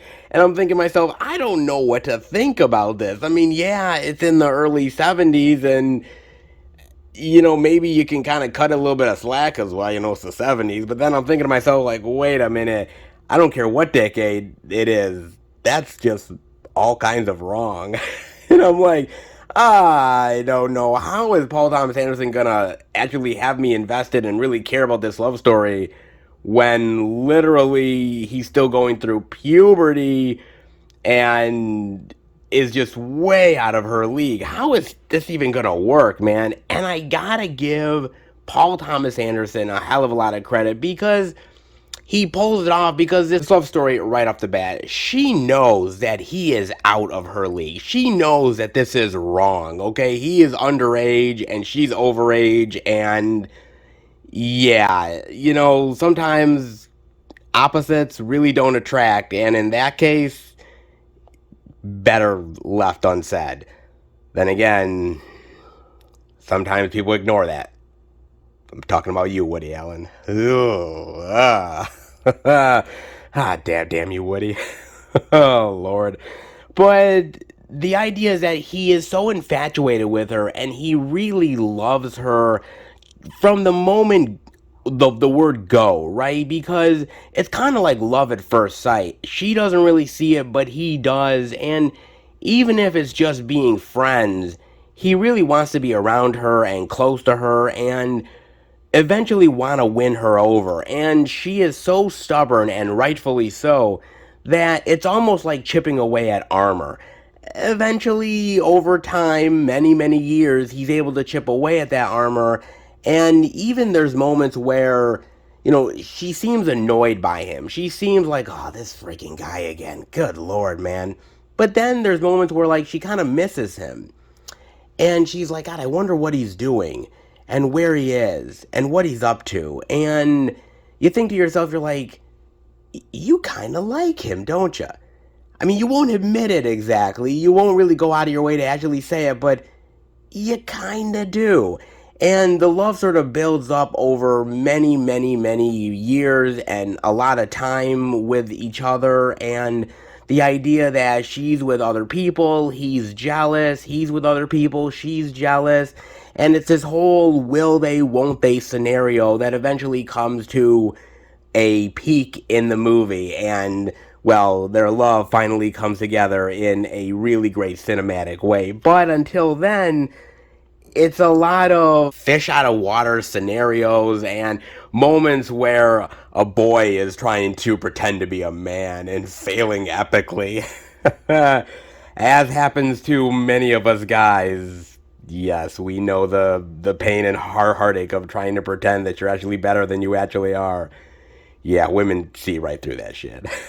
They really do. Sorry, guys. But it's the absolute truth, man. And I gotta admit, there's a lot of charm with these characters, and there's a lot of fun and entertaining moments where you start to get past the idea that, yes, okay, maybe he's 16, 17, she's 26 or 27, but you see that connection there, and you see that eventually they're going to grow to love each other and really care for one another. And Paul Thomas Anderson really develops that in a really great way. He takes his time with that. He's not trying to rush it.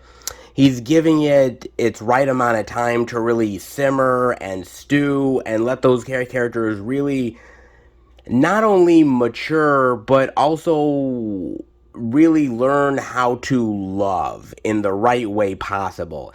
And that takes a lot of trial and error, even with each other. And I really appreciated that. And I thought the story worked incredibly well, man. Even though there is that moment where you're like, I don't know, man, like this is mega illegal and I don't know how they're going to pull it off. He actually does, man. And that's the brilliance of Paul Thomas Anderson. And on top of all that, I really got to hand it to Alana Haim and Cooper Hoffman here, who play Ilana and Gary, because they are seriously newcomers to the game. They really have not done anything major. This is their very first film roles, and they are fantastic together. The chemistry is off the charts at times, and they are brilliant.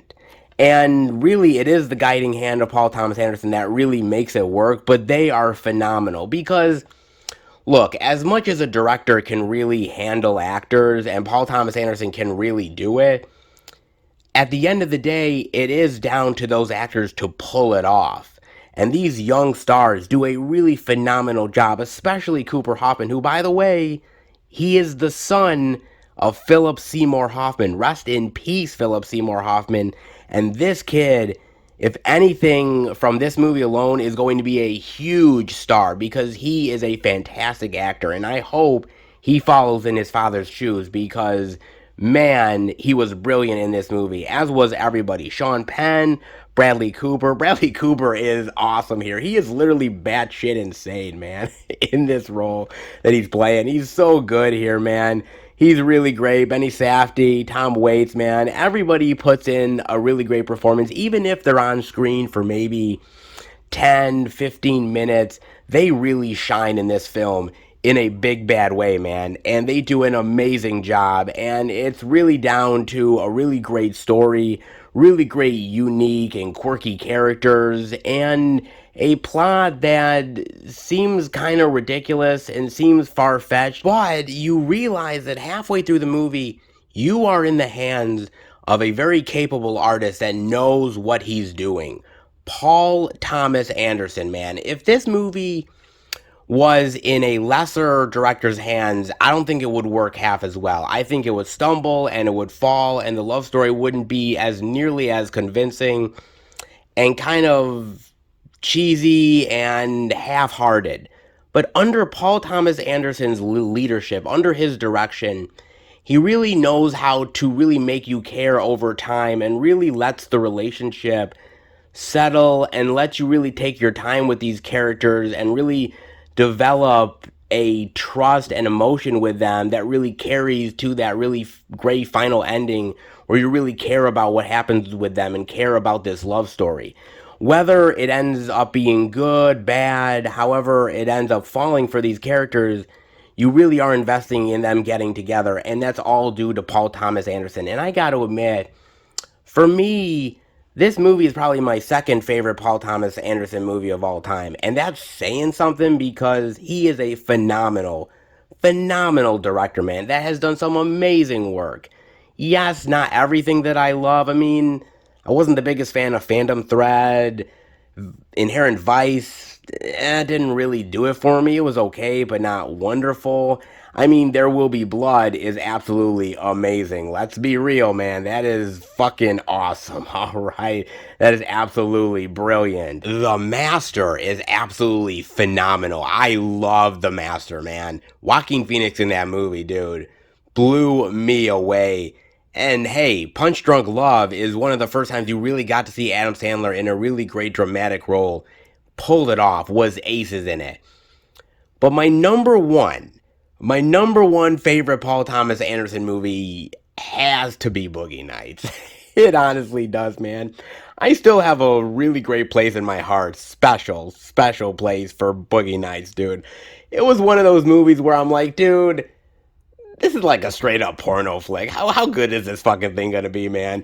And I was like, oh my god, man, Mark Wahlberg is fucking amazing here. Dude, Burt Reynolds, man, he is one classy ass porn producer.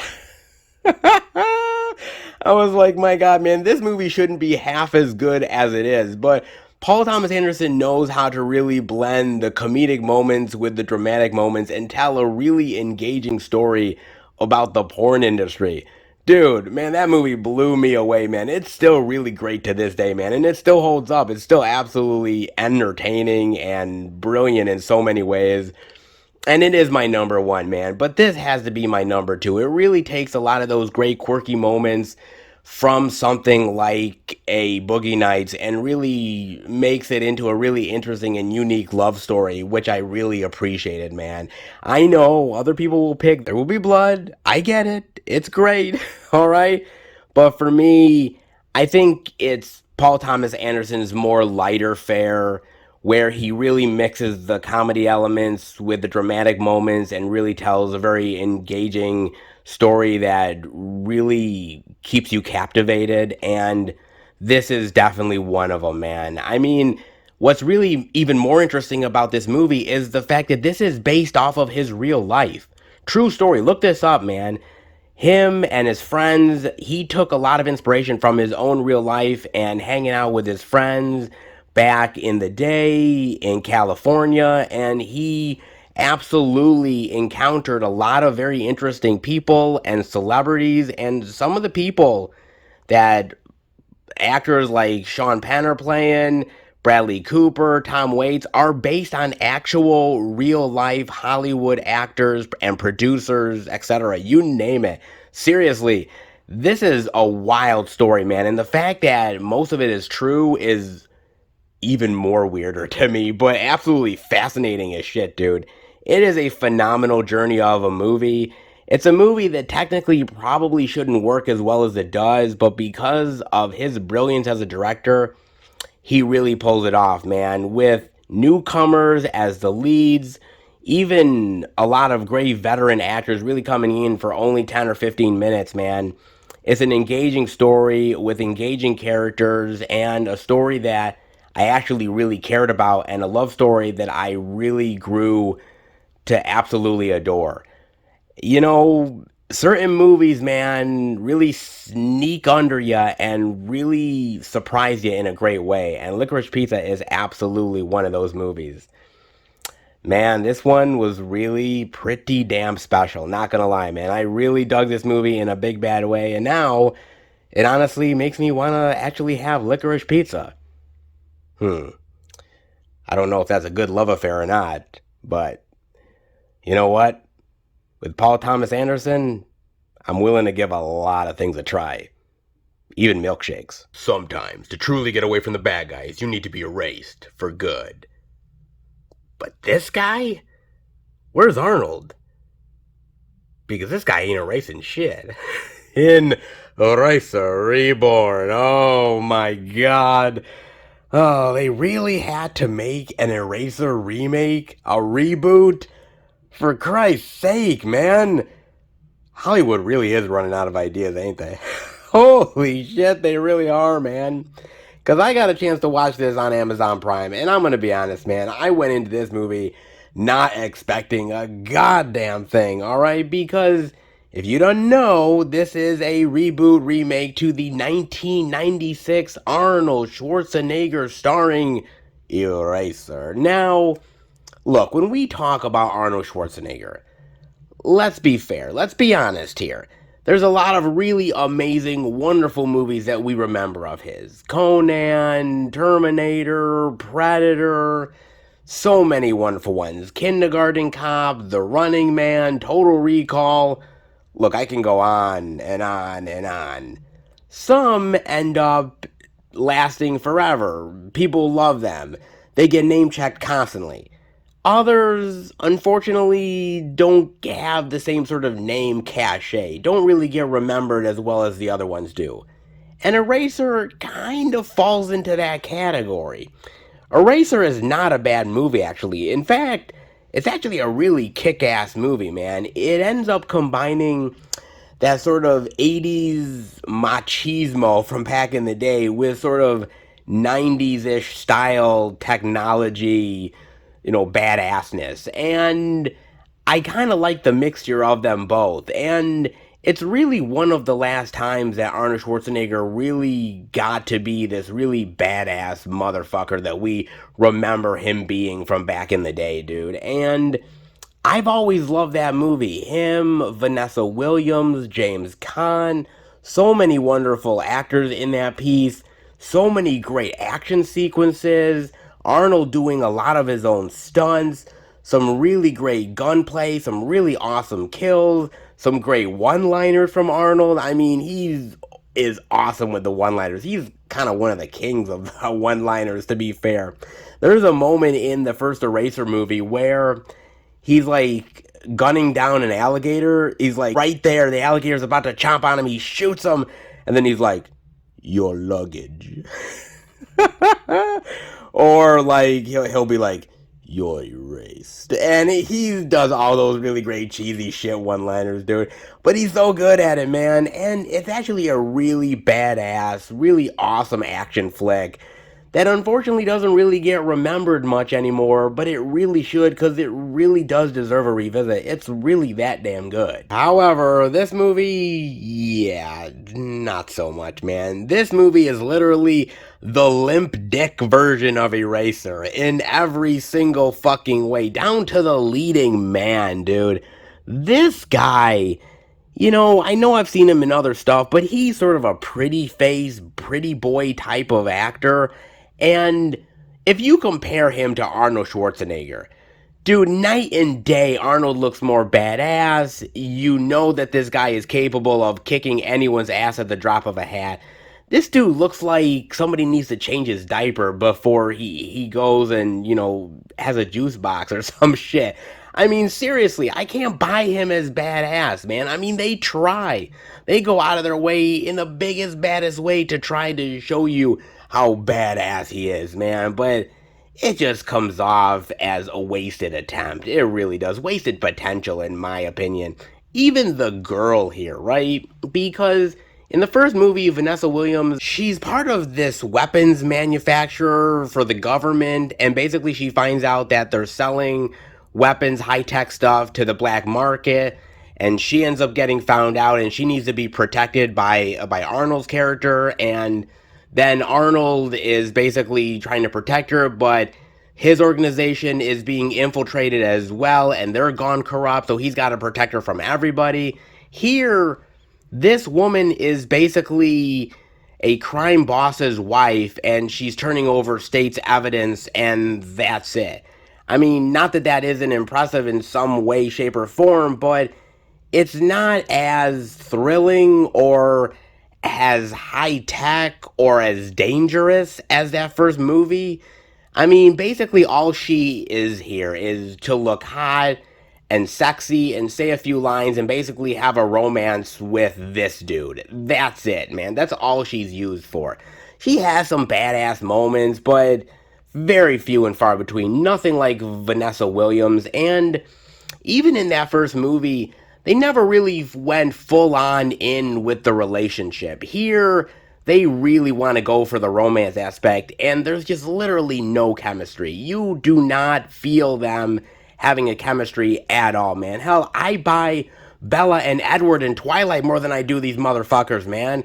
Shit, maybe they should sparkle. That might fix some shit. I mean, god damn, dude. I mean, even the bad guy here.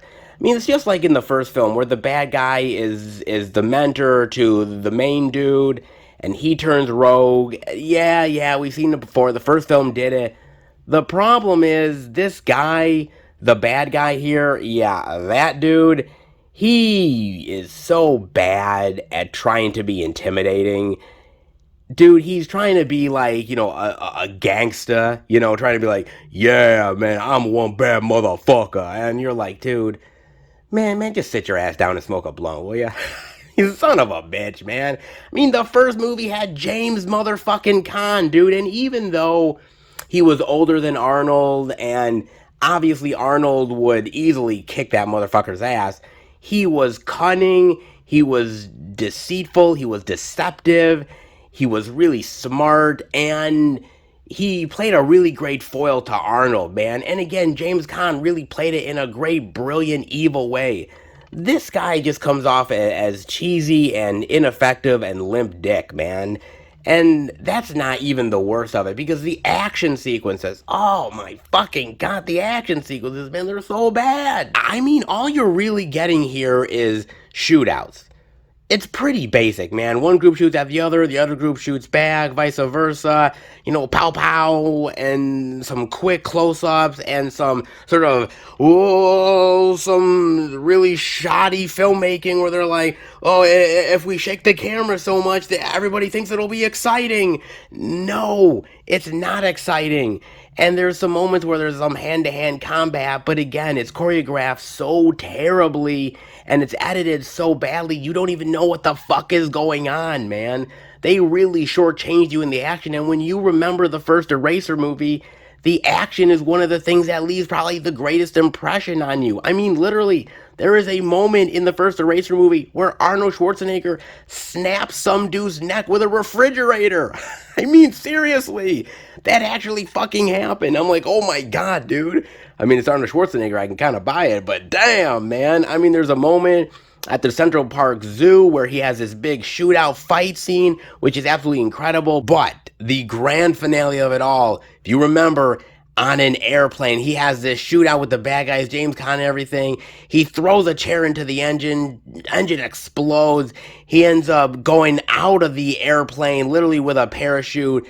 He ends up parachuting down, and while he's parachuting down, he has a standoff with the airplane that is on fire and literally shooting at them, dude. Fucking nuts. It's crazy, man. But it's so fucking awesome, dude. You don't get any exciting shit. The finale is literally at this, like, rinky-dink shipping yard, and they have, oh, you guessed it, a very basic shootout with very clunky hand-to-hand combat. And, oh, even worse, dude, because the bad guy, right? Yeah, they have this little standoff and a little bit of, like, yeah, okay, I can really buy that shit. And then what happens, dude, I don't care who it is. The Razzies, some motherfucker has to nominate this. This guy, the bad guy, ends up getting impaled by a rhinoceros. Dude, I kid you not. Where the fuck did the rhinoceros come from? It came out of fucking nowhere, dude. And the CGI is so absolutely terrible. Oh my god, man. It is probably the worst CGI you have ever seen in your fucking life, man. I kid you not, dude. The fucking werewolf effects in American Werewolf in Paris, dude. I'm sorry. I shit on you for a long ass time, dude. This is 2022 and effects look that bad.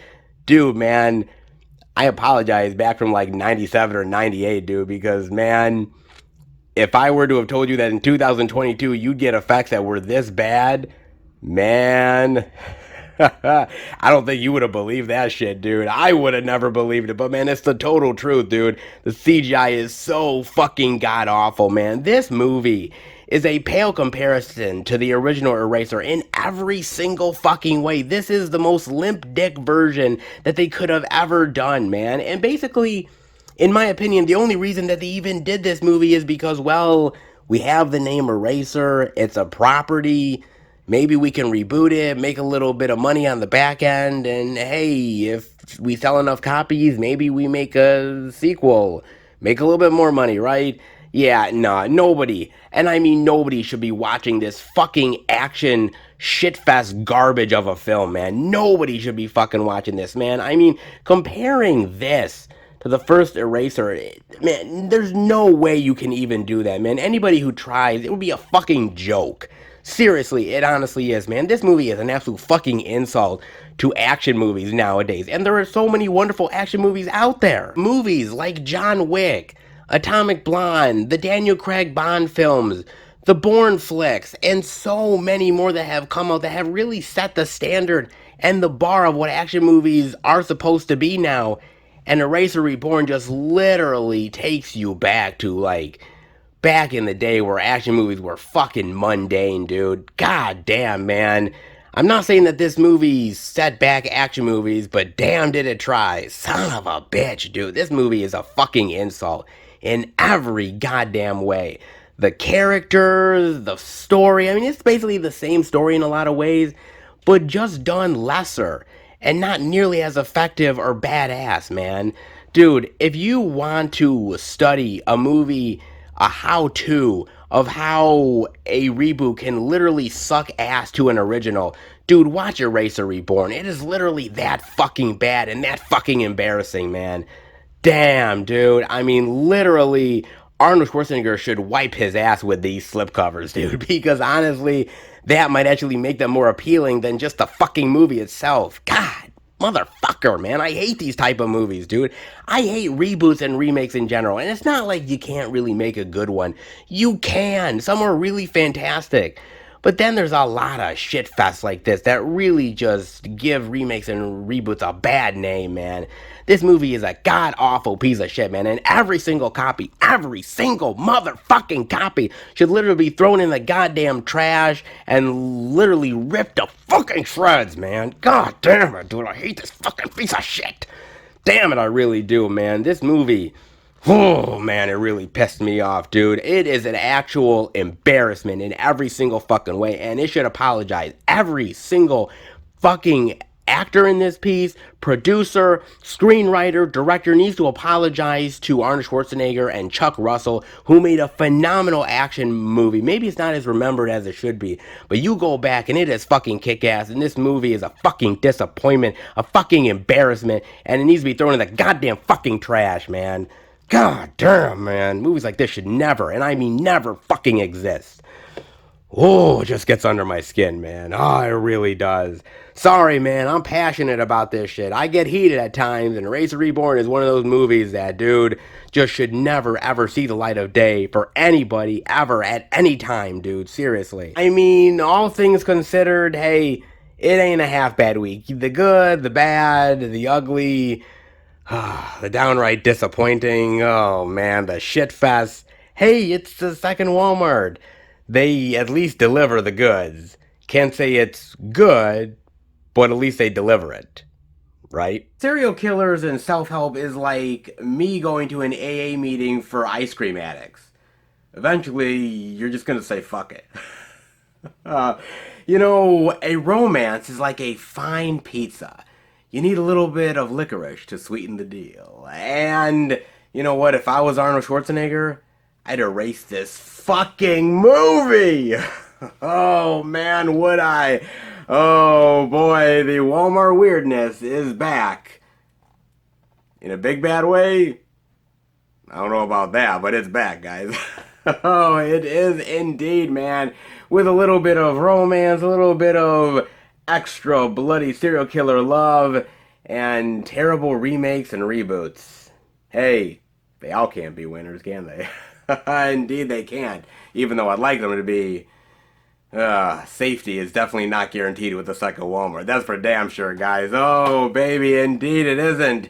Even for a regal king like me. Oh, fuck, even kings can't get any love anymore. Shit. Oh, man. I did my best, guys. Unfortunately, definitely got the best of the king this week. Indeed it did, man. But hey, the good, the bad, the ugly, the Walmart weird, hey, it is what it is, guys. And I love diving into it as I love diving into all the physical media. It always makes me a very happy...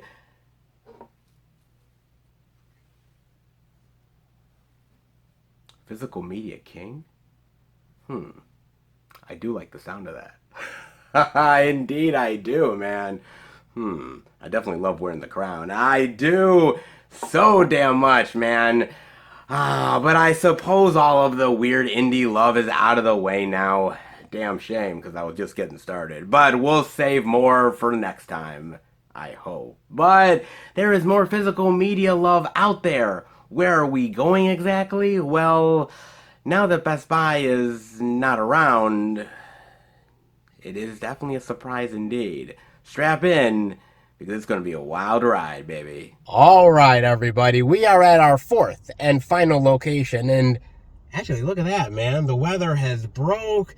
No more rain, pure sunshine, and damn glad for it, because this place deserves all the love that it can possibly get. Not rain, pure sunshine, because hopefully that means good physical media gold is on the way. Well, let's hope. When we go to none other than Barnes and Nobles. Wait a minute. Going to Barnes and Nobles and not Best Buy? Well, if you remember, Best Buy is now officially closed, at least for 12 weeks, which means that I can't go in there to show off the physical media goodness. So where do I go exactly? And I thought to myself, and I thought really hard, and I said, well, how about I go to Barnes and Nobles? Haven't been there in a while, so why not give it a go? Sad that we won't get any Beast Love this week, but hey, could Barnes & Nobles be a good replacement? How about we go in, see what they got? Well, well, well. Very nice to be back in at Barnes & Nobles, isn't it? Indeed it is. Let's dive in. And I think it's only appropriate to start with a little bit of Arrow Video love. Oh yes, look at this small little Arrow Video section. But I'm so glad that they have it, dude. This is awesome that they still have this. This is great. Look at this, man. They've got some really great additions here. They've got Shock from Mario Bava, Cat o' Nine Tails, Dario Argento. Ooh, Donnie Darko love. Look at that. Oh, I love this film. And this is one twisted shit. This really is. And some of it honestly doesn't make a lick of sense, but damn is it entertaining. I do love this flick, man. And actually, it's one of my girlfriend's favorite films of all time. True story. It honestly is, man. And I didn't even know that at first. And I was just talking to her about movies, and I'm like, yeah, Donnie Darko. And she's like, oh my God, I love that movie. I'm like, what? You do? I'm like, okay. The more you know. I got that. Oh, they've got the RoboCop Steelbook Love. Look at that. Oh, that's cool. Ooh. Part man, part machine, all cop. You damn right is, man. I love RoboCop, man. Peter Weller is the shit in this, man. Oh, so good. So iconic, man. Oh, whoa. They even got Basket Case. Holy cow. That is awesome. I love Basket Case. Basket Case was one of my favorite horror flicks of all time. I love Frank Henenlotter. He is such a twisted filmmaker, but I love his stories, and I love the whole conjoined twins thing and separating them, and one goes on a killing rampage. I think it's really great, man. Way better than it had any right to be. So good. Hell, they even have the huge Shawscope box set too, Volume 1. Oh, look at this thing. Wow. Oh my God. This thing's massive. Wow, that's cool. Holy cow, they've got that. They've got Flash Gordon, which I love Flash Gordon. So great. He's on the highway. Ooh, Man of a Thousand Faces. So good, man. So good. Really fantastic. Deep Red. Iconic. Love Deep Red. Deep Red's great. Kickboxer, Sailor Machine Gun. What the hell? Sometimes Arrow puts out some really weird movies.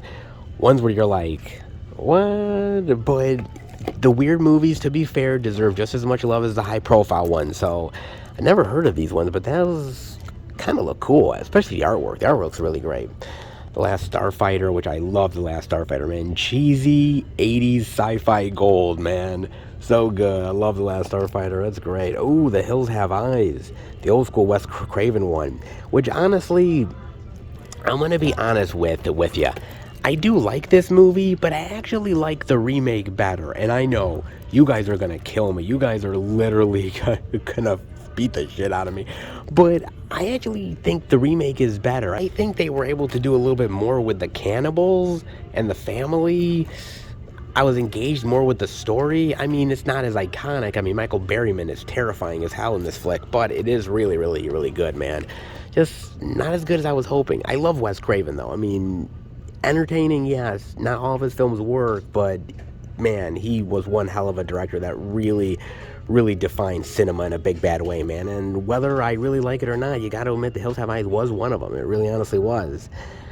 But Wild Things, oh man, this movie, dude, Wild Things is wicked. I love this movie, man. It was just a time back in the day, the era, those certain actors, sexy erotic thrillers. It was really fantastic. I really love this flick, man. So fun, man. And honestly, the makeout session between obviously Denise Richards and Nev Campbell didn't hurt either. Just saying, man. Really, really fun movie, man. Sleeve, Deep Red Love, American Werewolf in London, which I absolutely love this flick. Iconic, absolutely iconic, man. And the werewolf effect still to this day can't be beat. Just saying, man. Really good. Love that horror comedy stuff. Deeper You Dig, Ludwig, Cruising. I love Cruising. I gotta admit, man, I didn't know what to expect when I first watched this movie, but it's really, really well done. I love Pacino in this film, and William Friedkin really did a great sort of murder mystery aspect within the underground gay scene. Absolutely fantastic, actually. Way better than I think people thought it was going to be. Maybe they thought it was going to be a little cliche, but they didn't really go for that, actually. I really like that, man. It's a really great little flick, and I love the mind game that they play, and William Friedkin goes for it. I actually really like that film. That's actually really good, man. As well as, I gotta admit, I love My Stepmother is an Alien. I do. Oh my god, this movie is so fantastic, dude. Dan Aykroyd and Kim Basinger as this couple, and she's an alien and he's a scientist and she's using him and like all the quirkiness that happens from there. I love it, man. Dude, in the history of the world, did you ever think that there would be a movie with Dan Aykroyd and Kim Basinger where they actually are hot for each other and have like a sex scene with one another? Like, dude, if I were to think in the history of film that would ever happen, that would be like a 0 out of 100, man. I didn't think that shit would ever happen, but here we are, man. It actually exists, and it's really great. Even the young Alison Hannigan in this film, man, it's really fun. It's quirky, and it's entertaining as hell. I love that film. It's really good, man. God, that's so good. So is Legend. I love Legend as well, man. Tom Cruise is amazing here. But you want to know what makes this film? Seriously, it's Tim Curry as the Darkness, man. Tim Curry is fucking terrifying. He with like the huge horns and the makeup, so good. And Ridley Scott's directing, fantastic. And the musical score by Tangerine Dream is, dude, was literally awe-inspiring. I love that movie. Great fantasy flick. Of course, Mary Shelley's Frankenstein is amazing, way better than I think people give it credit for. Weird Science, come on, John Hughes. Seriously, who can really deny John Hughes' goodness, man? I seriously cannot, man. It's just that damn good. It really honestly is, man. Oh, I love that flick so much. And I just love Michael C. Hall here. And I gotta admit, Kelly LeBrock. My God, man. Back in the day, Kelly LeBrock was absolutely stunning and gorgeous. And this movie, like, amped her up to 11. She is amazing in this film, man. Dude, John Hughes, man, I miss that guy like a motherfucker. I really do, man. They just don't make him like Weird Science anymore. They really don't. Reanimator, of course, Reanimator. Reanimator is one of my favorite horror comedies of all time, man. Jeffrey Combs alone is so great in here, man. Barbara Crampton, I love this flick, dude. As do I love Hellraiser. Of course, not horror comedy, but definitely horror in a big bad way, man. And Pinhead is fucking-conic. He really is, dude. Love that flick. Southland Tales, no, not so much on that. 12 Monkeys, one of my favorite Terry Gilliam movies of all time. I love that flick. Tremors, dude, Tremors is amazing. I love Tremors so much. So good, man. Deadly Games, Dune, which I do really love this Dune movie. It's not as serious. Yeah, it's a little goofy at times, and I know it doesn't stick to the source material as people would like it to, but I don't know. I still think it's a better overall experience than that recent Dune movie. I mean, I still like that Dune movie quite a bit, but I think this one is better for some odd reason. I don't know, David Lynch is just a weird filmmaker, man, and putting a Dune movie in his hands, the results were going to be kind of odd, but weirdly fascinating. Really. That's good. Hell, they even got Waterworld, man. Oh my god. You know, I gotta admit, I haven't revisited Waterworld in a really long time, and maybe I should. Because I remember not really loving Waterworld, but I know a lot of people have sort of revisited it since and have actually really liked it and actually kind of warmed up to it. I don't know, this and The Postman were like two Kevin Costner films that really flopped hard and kind of killed his career a bit, but I still really love Kevin Costner so much, man, and even his flops are kind of fascinating. I don't know, I might have to rewatch that at some point. I mean, they have Mallrats, which is one of my favorite Kevin Smith movies of all time. Not as iconic as Clerks, but still really damn good, man. I love that film so much, man. And Jason Lee, dude, Jason Lee is a rock star in this film. So good. Deep Red. I've even done Death Screams, which I gotta admit, I watched Death Screams. Death Screams is really boring. Like, really, really incredibly boring, man. I mean, the cover art is really cool, but once you watch the movie, it is slow as shit, man. And honestly, the deaths aren't really all that impressive. I mean, this is a true form of wrapping up a turd. I mean, seriously, redressing it, making it look good so that people can buy it. I mean, it might be something other people like, but yeah, I thought this was a bore, man. That's a big old bore. I mean, that, and oh, look at Phantom of the Mall, man. Eric's Revenge. Dude, I remember people were going apeshit for this movie. The limited edition, people were buying it. It was getting sold out. People were trying to find it on eBay and various other retail websites. Man, people were like scouring the internet to find copies of this thing. And I think it's a good movie. Kind of cheesy, ridiculous, but I do kind of dig it. But I don't really love it. And I didn't really pick it up. I mean, like I said, I liked the movie, but I didn't love it enough to want it in my collection. But, you know, everybody was buying it. It was like the thing everybody was talking about. So everybody went out of their way to try to get the damn thing. But it's not something I wanted. I mean, you know, sometimes peer pressure is actually a real thing. And people go out of their way to sort of be part of the in crowd. And Phantom of the Mall is a perfect example of that. It's still a decent film. I do really like it. It's entertaining as hell, but did it deserve all of the crazy hype that it did?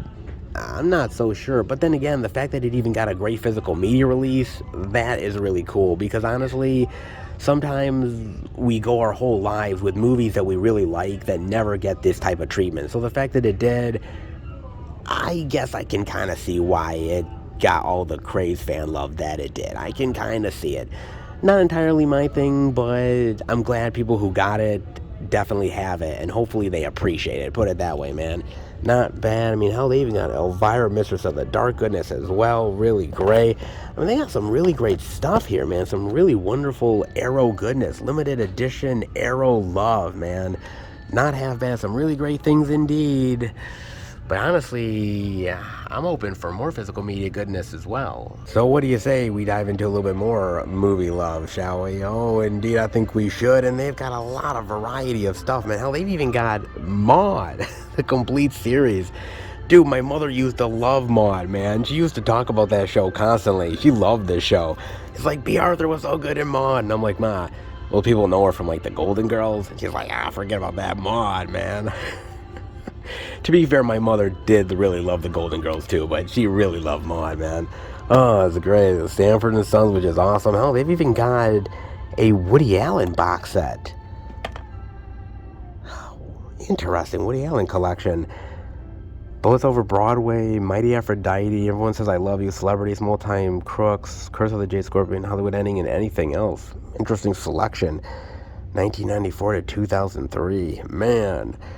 You know, I do really like Woody Allen. I mean, I know he's kind of a creep, and he really is, okay? To be fair, There ain't no lie to that, okay? But he was a really great filmmaker, and I love a lot of his stuff. I mean, for me, if I had to pick some of my favorites from this set, it has to be Mighty Aphrodite. I love that movie. Celebrity is really great. Small Time Crooks is really wonderful. But I think my favorite out of all of them is Bullets Over Broadway. I love that movie. John Cusack is fantastic. Chaz Palminteri is really great in the movie as well. It's quirky, comedic. I love the characters. I thought it was really well done, man. That is my favorite Woody Allen film of all time. I know some people would say something more iconic, but I just really love Bullets Over Broadway, man. I really do. That's an interesting set, actually. That's not bad. For $80, all those movies, that's not bad, man. They've got that, Battlestar Galactica. Ooh, Abbott and Costello Meet the Monsters collection. That's really cool. Nice, I like that. That's not half bad. Marx Brothers, The Conjuring Universe 7 film collection. Ooh, scary. I gotta admit, man, the first Conjuring is amazing. I'll even say the second Conjuring has some really good moments to it. But everything else, I don't know, man. I mean, I kind of like the second Annabelle movie. That's actually really solid. But I gotta admit, there's a lot of the Conjuring universe that simply is not that good, man. I mean, it's cool that they've done a whole, like universe of these type of movies. They're all interconnected, which is really cool, but I just don't think it really worked out the way they were hoping it would. Some of them work better than others. I don't know. It's kind of a mixed bag to me, to be honest with you. Good moments, but doesn't all come together as far as a great horror franchise is concerned. You know what I'm saying? It is what it is. Burn Sea, 2001: A Space Odyssey 4K. Very nice. I've got that. Scooby-Doo, House of Gucci, Singing in the Rain. In the Heights, which is a tremendous musical, man. As far as like a modern day musical is concerned, this will be an iconic movie in due time. 10, 20, 30 years, it's going to be really well known. Trust me, it's going to be one that people are really going to remember. It's just that damn good, dude. Really well. I like that. They've got The Good Fight, Spencer, which is a really amazing film. Love Kristen Stewart in that film. Fantastic. Oh, they've got a little Snowpiercer goodness. Ooh, The Avengers. Oh my god, the old school Avengers show. Holy shit. Man, I used to watch some of these episodes back in the day. Damn, that's some old school shit. Yeah, they had made that movie, and yeah, the movie was shit. I mean, it's fun to see Sean Connery in a kilt. I mean, I'll give him that, but outside of that, not so much, man. But the old school TV show was actually pretty good. Cheesy, but I kind of liked it, man. Not bad. But this is even cooler, man. I did not think we were going to see these in a store this week. Not at all. Simply because Best Buy was not open. So I'm like, are we really going to see this? And holy shit, B&N actually delivered. Holy fuck. Bridge Over the River Kwai and Lawrence of Arabia. The 4K love, man. Both for like 39 of... Well, this is 39. This one is like 46. Holy shit, man. Damn. That's a hefty price here at B&N, but you want to know what? It might just be worth it because I love both of these movies so much, man. God, I really do. This is a phenomenal movie, Bridge Over the River Kwai. I love this, and you want to know what, man? Alec Guinness is a fucking rock star. He is so good in this movie. And you know what, Alec Guinness, I get it because everybody will always associate him with Obi-Wan because Star Wars is just that iconic, that well known. But if you go back and watch movies that he did, like Bridge on the River Kwai, or even the old school Lady Killers, so fantastic. He is such a better actor than just Star Wars. I mean, don't get me wrong, I love Star Wars, but he's a much more defined actor than just that. And I think it kind of pissed him off that people will only remember him for Star Wars. But honestly, if you're going to be remembered for something, hey, Star Wars didn't have bad, okay? Put it that way, man. But he is so good, and this movie is fantastic. And this steelbook looks really amazing. Oh, look at that. That is really cool, man. And speaking of amazing, Lawrence of Arabia. Oh, man, this is one of those quintessential films that you have to watch. If you are a movie lover, if you claim to be a movie fan, a movie aficionado, you cannot go your life without at least watching Lawrence of Arabia one time. It's one of those really iconic movies that you just have to experience. I love this movie. It's epic, it's sprawling, the acting is amazing. Peter O'Toole is amazing. This movie pretty much defined his career. I just love this movie so much, man. It is a big budget, sprawling, dramatic work that is absolutely legendary and iconic and absolutely amazing and eye-popping to watch. And on 4K, I can only imagine how much it shines, dude. This is amazing. The Steelbook love. Look at that. That is really cool, dude. I did not think we were going to be in a store and see these two things here. That blows my frickin' mind, man. But you want to know what even more does? Boom! Oh my god, The Untouchables. Holy shit, man. I mean, I showed it off last week, The Untouchables, but they didn't have the Steelbook love over at the Beast, man. But they do have it here at B&N. Damn, look at that Steely. Oh, look at that. Oh, come on. You have got to love that Steelbook love, man. That is so cool with the bullet holes. Oh, it's so awesome. Dude, I love this movie. I said it already, how much I really dig this movie, the acting and the period piece drama stuff and the Prohibition. It's so good, but I gotta say it again, man. I love this movie, man. And Robert De Niro kills it. Kills it as Al Capone. So good. Oh, man. So great. God, I'm so happy that they have this here. This is a great Steelbook, man. This is an awesome, awesome Steelbook love, man. Look at all the Steelbook goodness we're getting. Man, that is amazing. Whoa. Who'd have thought at Barnes & Noble you see this, man? Just goes to figure, man. You gotta look every goddamn place. I mean, seriously. Jesus, man. They've got that. They've got a little bit of Outlander goodness, which I've seen a little bit of Outlander now. But my girlfriend loves Outlander. She watches. True story. She watches Outlander with her father. Okay? Now, I have seen some stuff on this show so far. And this show has some really like violent and sexual stuff going on. And I say to my girlfriend, you watch this with your father? What the hell? And she's like, yeah, we love it. We really get into the series. We can't wait for the next season. I'm like, sometimes you just enjoy a good show with your parent, regardless. I mean, hell, I used to watch Sex and the City with my mother, for Christ's sake. So, you know what? Sex and the City for me, Outlander for her. Why the hell not? What the hell, man? Seriously. We've got that, La Brea, Mayor of Easttown, Yellowstone love. Oh, they even have the steely love of Slapshot. Look at this. My God, more Steelbook goodness. I think this was released by Shout, wasn't it? Yeah, I think it was. Whoa. Oh my God, man. Talk about surprises galore so far. Damn. Oh, that's great. I love Slapshot. Slapshot is one of the best hockey movies of all time. And yeah, there's not a lot of really great, impressive hockey movies, all things considered. Some are better than others. A lot of them kind of miss the mark. But Slapshot is one of the most iconic ones. I love Paul Newman in this film, man. And I love sort of this ragtag of misfits. I think they're so great and quirky and ridiculous and raunchy. And, dude, this is a fantastic movie, man. A lot of people have tried to sort of recreate this type of movie, but not many are really successful at it. Slapshot is one of the best originators of sort of the sort of sports comedy hijinks movie, and it's really, really well done, man. Oh, look at that Steelbook. That is killer. Oh, that is so awesome, man. That is really fucking great, dude. I can't believe to see Steelbook love here. So much of it, man. Slapshot, Lawrence of Arabia, Bridget of Quiet, Untouchables. What? Oh my God, man. And that's fucking phenomenal. I mean, they've got a ton of other stuff here as well.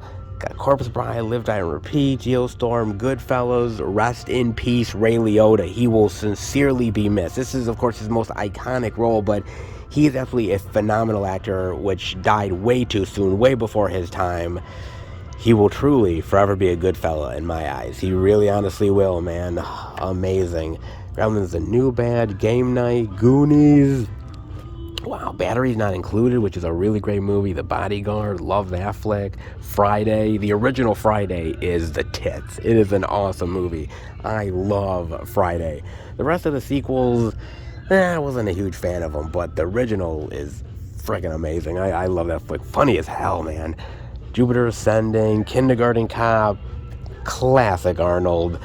Robin Hood, one of the best Robin Hood movies of all time, in my honest opinion. Love that. Mad Max Fury Road, Ocean's 8, The Mule, which wasn't a bad Clint Eastwood film. It was okay. Miss Congeniality, which I love. Practical Magic, which I love even more. This is not a really well-known Sandra Bullock flick, but I really love her and Nicole Kidman playing sisters, and the magical hijinks that they get into. I love this movie. It's a nice little romantic comedy, actually, based around witches of all things, but it's actually really good, man. I actually really dig that one a lot. That's really good. V for Vendetta is absolutely iconic. Selena, one of Jennifer Lopez's best movies in my honest opinion.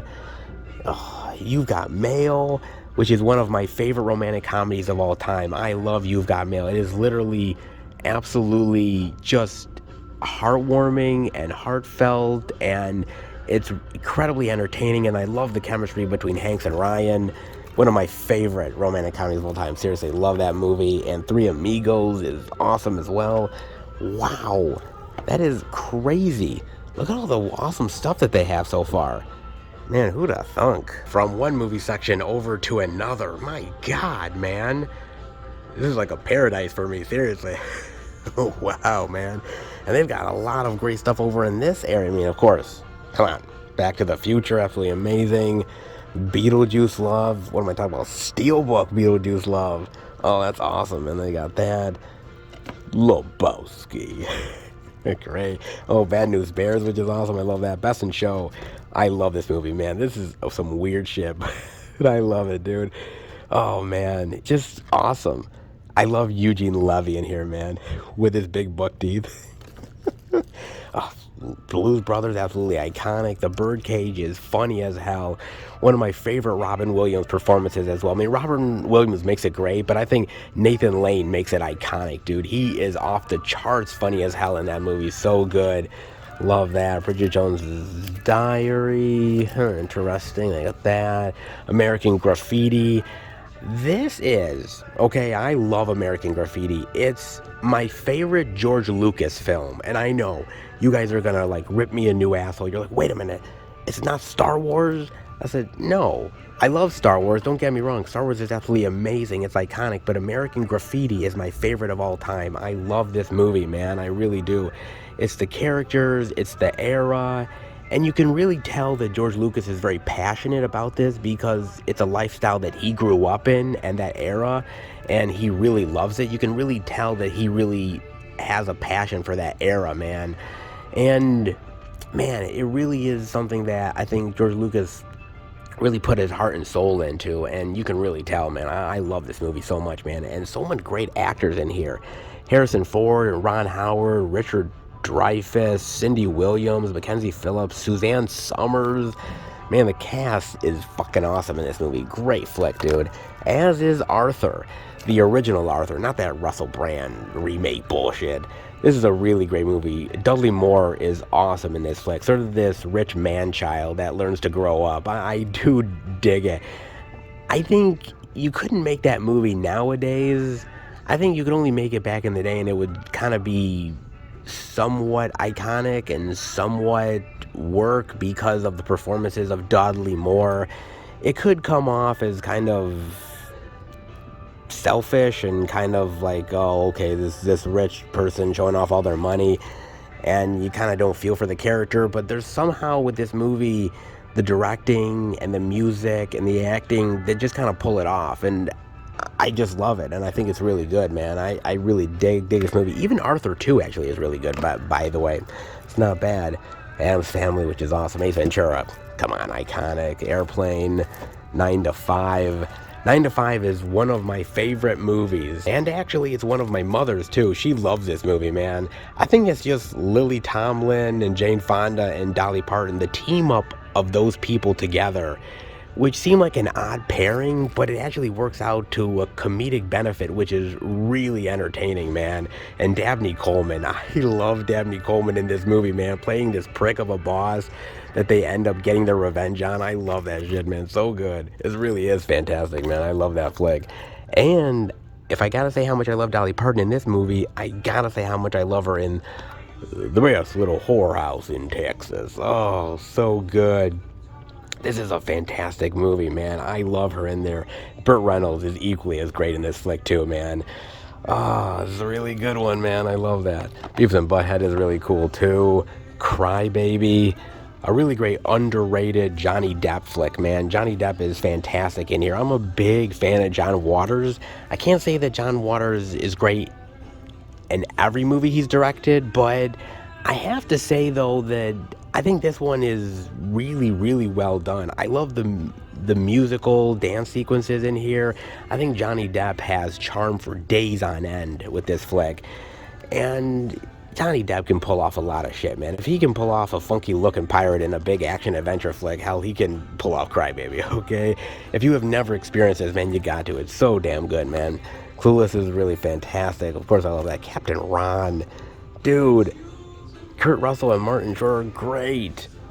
Really great sort of little comedic action flick. I actually kind of like that film. Actually kind of fun. Shaft, not bad. Duck Soup, the Marx Brothers. I love this movie, man. Marx Brothers are funny as hell, but Duck Soup, I think, is my favorite of their stuff. I love that, man. Not bad. Ooh, you even got some Indicator Love. That's not bad either. That's pretty cool, man. I got that. Heaven Can Wait, which is a really great flick from Warren Beatty. Heathers. Heathers is probably in my top 10. In my top 10 favorite films of all time. Seriously, it really is. I just love the chemistry between Ryder and Slater. I love the dark comedy aspects to this and how society deals with death and blame. And actually, it's really topical still to this day. It's really good, man. It's just really dark and twisted, but I really love it, man. I dig that film a lot, dude. That's really good. More Tom Hanks love. Maverick, which I love this. This is probably one of my favorite Mel Gibson movies of all time. I love this movie. The chemistry between him, Jodie Foster, and James Garner is amazing. I love his film so much. And I love the poker sequences on the riverboat. It's really tense and thrilling and exciting. I love that. So good, man. Really great flick. So is, of course, The Meaning of Life. Great film for them. Monty Python, My Cousin Vinny. Get out of here. Really good, man. So is Major League. Meatballs. I love all of the Meatballs films. There's 4 Meatballs films, all right? And yes, this one is the most iconic of them all. I mean, because, let's face it, Bill Murray is just that damn good. The other ones are actually really fun, too. Not as well known, but nothing can really beat Bill Murray, let's be honest. I mean, they got that. Legally Blonde, Love Actually, Paul, which I actually really like Paul. Paul's really good, man. 16 Candles. Come on, it's John Hughes. Who doesn't love John Hughes? Seriously, man. He's so good. Hell, they even have To Wong Fu, Thanks for Everything, Julie Newmar. Oh, man. This movie. I remember, actually, when this movie came out, and there was so much controversy about it, because they're like, wait a minute. They're dressing up as drag queens? and they was like, that's just wrong. And people were like really like protesting the movie, and it was so hotly divided and debated. And now you sort of look back on that and you're like, really? We debated about this film? I mean, seriously, man. It is a fun film, though, and I actually think it's really entertaining. And I just love the fact that Patrick Swayze and Wesley Snipes and John Leguizamo really put themselves out there in this film, man. I give them a lot of credit. Not many people would be able to do it, and they went full in. I give them a lot of credit because it's just that fun. It really is. It's a good film flick. It really is, man. Tommy Boy's really good. Of course, Trading Places is iconic. I love that. Stripes, yes. Now, I said that Bill Murray is just that damn good, and, well, it is true. This movie proves it. I love Stripes, man. I mean, he is so great in here. Harold Ramis. I love Harold Ramis in this film, man. He is equally as hilarious as Bill Murray. And the cast here, like, there's a young Judge Reinhold in here, John Candy. There's a lot of great actors in this thing. It's really, really well done, man. I love this. Ivan Reitman directed the hell out of this movie. PJ Soles is really gorgeous in here. I love her comedic timing with Bill Murray. It's really fun, man. Man, nothing beats Stripes. It's so good, man. I love that flick. Of course, you got a little Wayne's World goodness as well. The Steelbook of Wayne's World, the 30th anniversary. My God, man, I am one old motherfucker. Seriously, man, I remember when this came out in movie theaters. Shit, it was really unprecedented at the time. I mean, an SNL skit being turned into a movie. And would it even work? And the fact that it did is really awesome, man. I mean, Mike Myers is hilarious. Dana Carvey is great. And I just love the chemistry that they have and the hijinks in this film. So good, man. Love that flick so much, man. Ooh, While You Were Sleeping, yeah, actually really good, too. A really good, underrated romantic comedy. I actually really love this flick. I think that's really fun. That's actually not bad. Willy Wonka, oh my God. Barbara Streisand love. With What's Up, Doc. Oh my God, man. You know, back in the day, I grew up loving Barbara Streisand, and I had to. And the reason why I had to is because of my mother.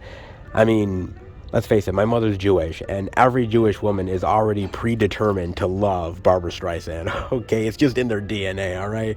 And I was subject to a lot of Barbara Streisand when I was younger, man. So I've seen this movie. Hell, I've seen all those Streisand's flicks. This is a good one, man. Her chemistry with Ryan O'Neal's really good, man. It's actually not bad. Not iconic, but not bad either, man.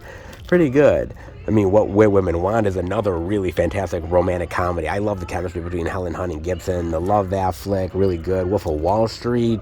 Ooh, Steely Love. Not bad. They got that. Tootsie. One of my favorite Dustin Hoffman films of all time. Love this film, man. And I just love the hijinks of pretending to be a woman on a sitcom and all the crazy weird shit that happens from there, dude.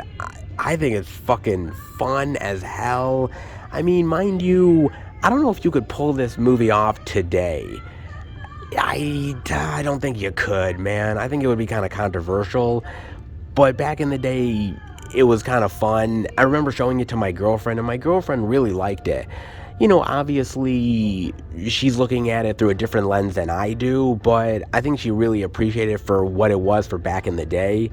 It's still fun and entertaining to this day, man. Maybe not as PC, but still really, really entertaining as hell, man. I really love that flick. Aquaman, ooh, the old school one with Errol Flynn, Robin Hood, loving that flick. That's really great. Atomic Blonde, which is really fantastic. One of my favorite Charlize Theron films of all time. She is fucking kick-ass in this flick. I love her in that film. Of course, The Avengers, American Sniper, Batman Under the Red Hood, Die Hard, which is so not a Christmas movie. I'm still laying down the gauntlet, baby. I know, controversial. I know, man. Little Death Wish Love. Narnia, which actually, this is a really good one. I know they're rebooting the Narnia stuff for Netflix. I am looking forward to it, but I really do love The Lion, the Witch, and the Wardrobe film. I think it's actually really still a great fantasy film. I really dig that one.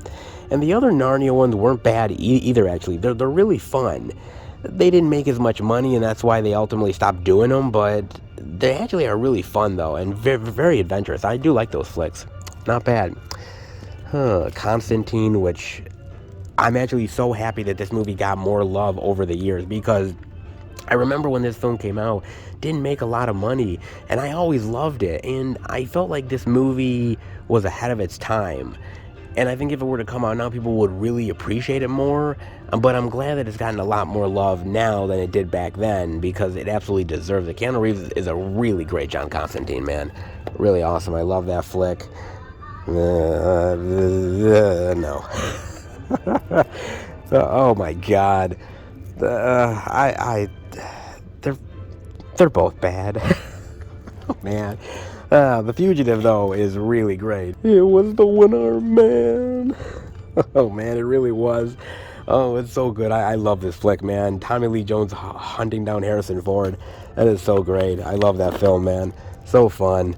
Ford versus Ferrari, which is really good. Hateful Eight, which isn't half bad, actually. I really do dig the Hateful Eight. That is a pretty good flick. Jason Bourne, Jack Reacher, John Wick love, Stephen McQueen, Midway, Man of Steel. Oh, The Long Kiss Goodnight. Oh, man. I think this is a fucking kick-ass flick. This is probably one of my favorite Gina Davis movies of all time. Her chemistry with Samuel L. Jackson. She is just a badass babe in this film, man. This is a great action film through and through, and this movie deserves so much more love than it has gotten, man. One of these days, I'm hoping for a collector's special edition of this thing, because it absolutely deserves it, dude. That is awesome. Platoon, absolutely iconic. Point Break, the original, not that shit remake. I mean, the Rush Hour stuff, Red. Oh, they even have 6 Days and 7 Nights. Oh my God. I remember seeing this in the movie theater with my mother. I did. Oh, man. And this was actually back before Anne Heche announced that she was gay, right? And so I remember everybody watching the movie like, oh, wow. Yeah, I totally buy it. Anne Heche would totally go for Harrison Ford. Right. Oh, man. It's actually really fun and adventurous, and I love the comedy, and I actually do love the chemistry between Harrison Ford and Anne Heche. It is really good, honestly. I actually dig it, and another Ivan Reitman flick. Highly underrated, but still very fun, man. I actually dig that one a lot. That's really good. Way better than it had any right to be, put it that way, man. Oh, dude, they have got a lot of stuff here. Oh, hell, they even got True Romance. Whoa. Oh, I love this film, man. This is so good. I love Christian Slater in this flick, dude. Dennis Hopper is fucking amazing. Gary Oldman. Oh, it's so good. Oh, great flick, man. I love that film so goddamn much. The original True Grit. Tombstone, which is absolutely fucking amazing. Spider-Man from Home. Wow. John Wayne love, of course. If you're into Western flicks, John Wayne is absolutely essential. There's no doubt about it. Oh, they got a lot of stuff, dude. Hell, they even got the original Wild Bunch. Whoa. Hell, they've just got some amazing stuff here. We Were Soldiers. Where Eagles Dare. Wow, man. Young Guns. Holy cow, dude. Oh, my God. I love Young Guns. And I gotta admit, Young Guns 2 is pretty cool, too. Wow. Oh, man. So iconic. Look at the actors in that goddamn thing. Man, Kiefer Sutherland, Emilio Estevez, Lou Diamond Phillips, Charlie Sheen. Damn, that was like a who's who from back in the day, man. Damn, they've got so much great stuff here. Man, the physical media just keeps on rolling. And the little bestsellers love, like Call the Midwife. Bestseller? Maybe. I have never watched a single episode of Call the Midwife, but you want to know what? My girlfriend actually has. She loves Call the Midwife. She has watched every single episode of it. Honestly, she's kind of obsessed with Call the Midwife. Not really my thing. Then again, I've never watched it, so how could I really know? But that being said, yeah, I don't think I would ever get into this, but it's something that my girlfriend likes, so hey, have at it, man. If it's something that she digs, I guess in some way I have to dig it too. Right. I'm sure it's really fun. Actually, truth be told, it's not like I haven't seen a single episode. I have seen one episode before because my girlfriend sort of forced it on me. And it wasn't bad. It was a nice little drama, you know, about people worrying about pregnancies and certain diseases back in the day, and the midwife sort of taking care of them. It's a sweet little show, all things considered, for that one episode that I saw. I can see why it's as popular as it is. And it's weird because I'm seeing this Downton Abbey Steelbook, and I could have sworn that this wasn't only a Best Buy exclusive, but apparently not, because if Barnes & Noble has it, not so much for that Best Buy exclusive, and not so much, man.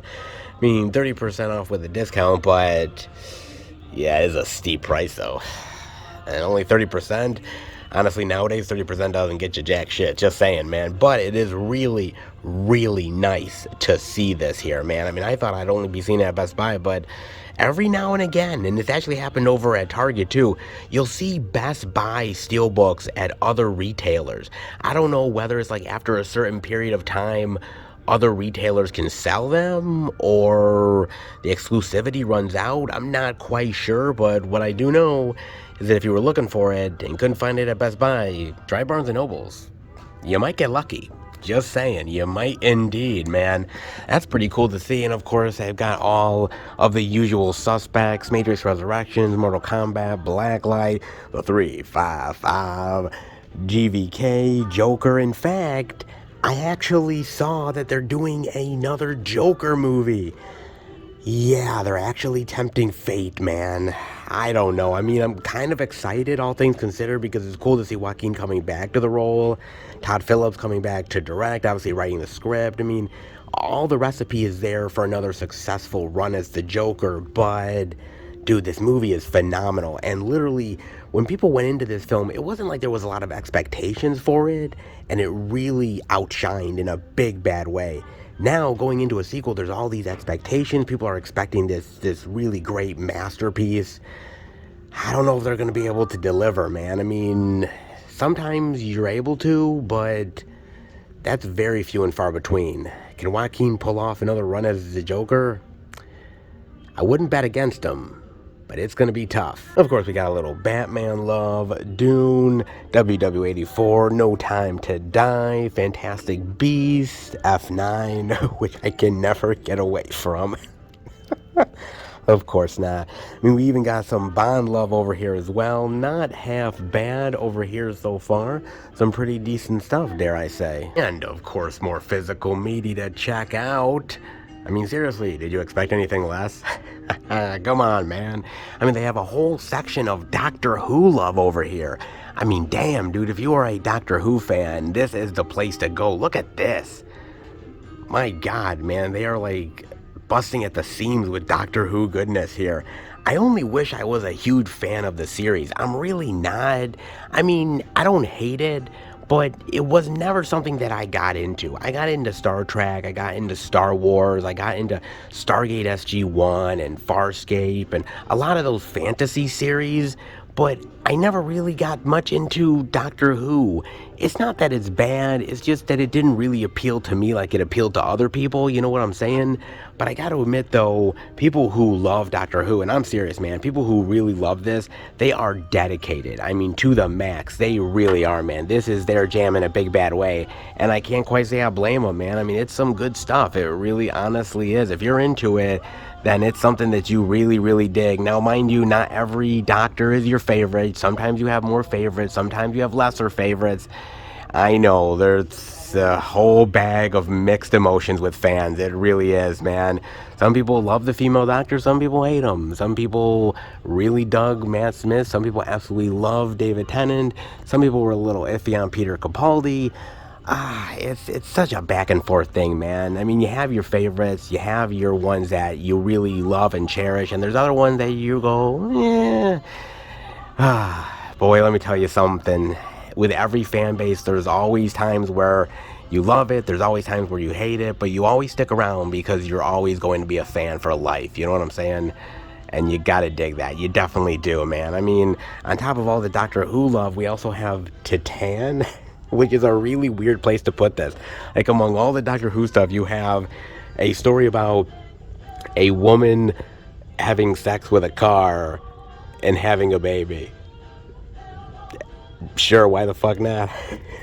Oh man, this is a great movie though. I love Titan, dude. Seriously, this is a wild and weird flick, but it's really dramatic. It's incredibly well told. I dig this movie. It's not for everybody, but damn is it for me. And the hits just keep on coming with more physical media love, like season 1 of Chucky. If you guys have not experienced season 1 of Chucky, please do it, dude. I actually saw that they are filming season 2 currently, and I'm like, oh my god, I'm jonesing for that shit so badly. Literally, I told my friends to pick up season 1 because it's just that damn good and it's so amazing. It's bloody, it's gory, it's funny, It's everything that I want Chucky to be and more, just in television form. Not many horror icons are able to make the transition, very few and far between, but Chucky was able to do it, and do it rather successfully, no doubt. Not bad at all on that. Of course, Dexter Love, even Steelbook Dexter Love as well. They have that. Oh, Snake Eyes, a West Side Story, which I still prefer the original to the remake. I think the remake is really well done, don't get me wrong, but this one is just a timeless classic, and it's the one I prefer over the other one.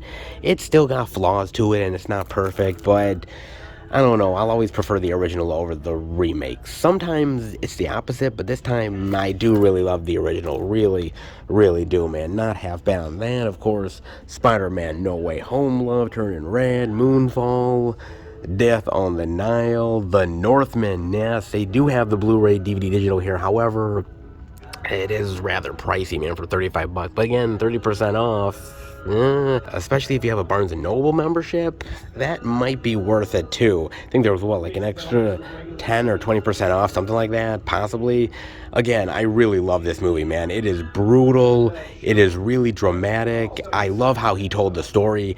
Like I said, I'm not really into these type of movies. It's not really my jam, but this one is the exception to the rule. It really is, man, and I really dig this movie a lot, man. Way better than it had any right to be, and that's because of Robert Eggers, man. The guy's a fucking rock star. He really is, and I cannot wait to see what he does next, man. That is awesome.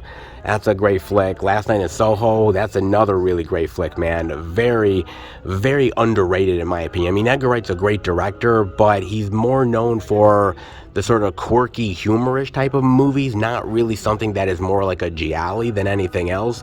But man, did he pull this one off. This was really fantastic. Way better than Uncharted. Just saying. Oh, come on now. Who can't resist even more physical media goodness, baby? Oh, indeed we can't. Look at this section.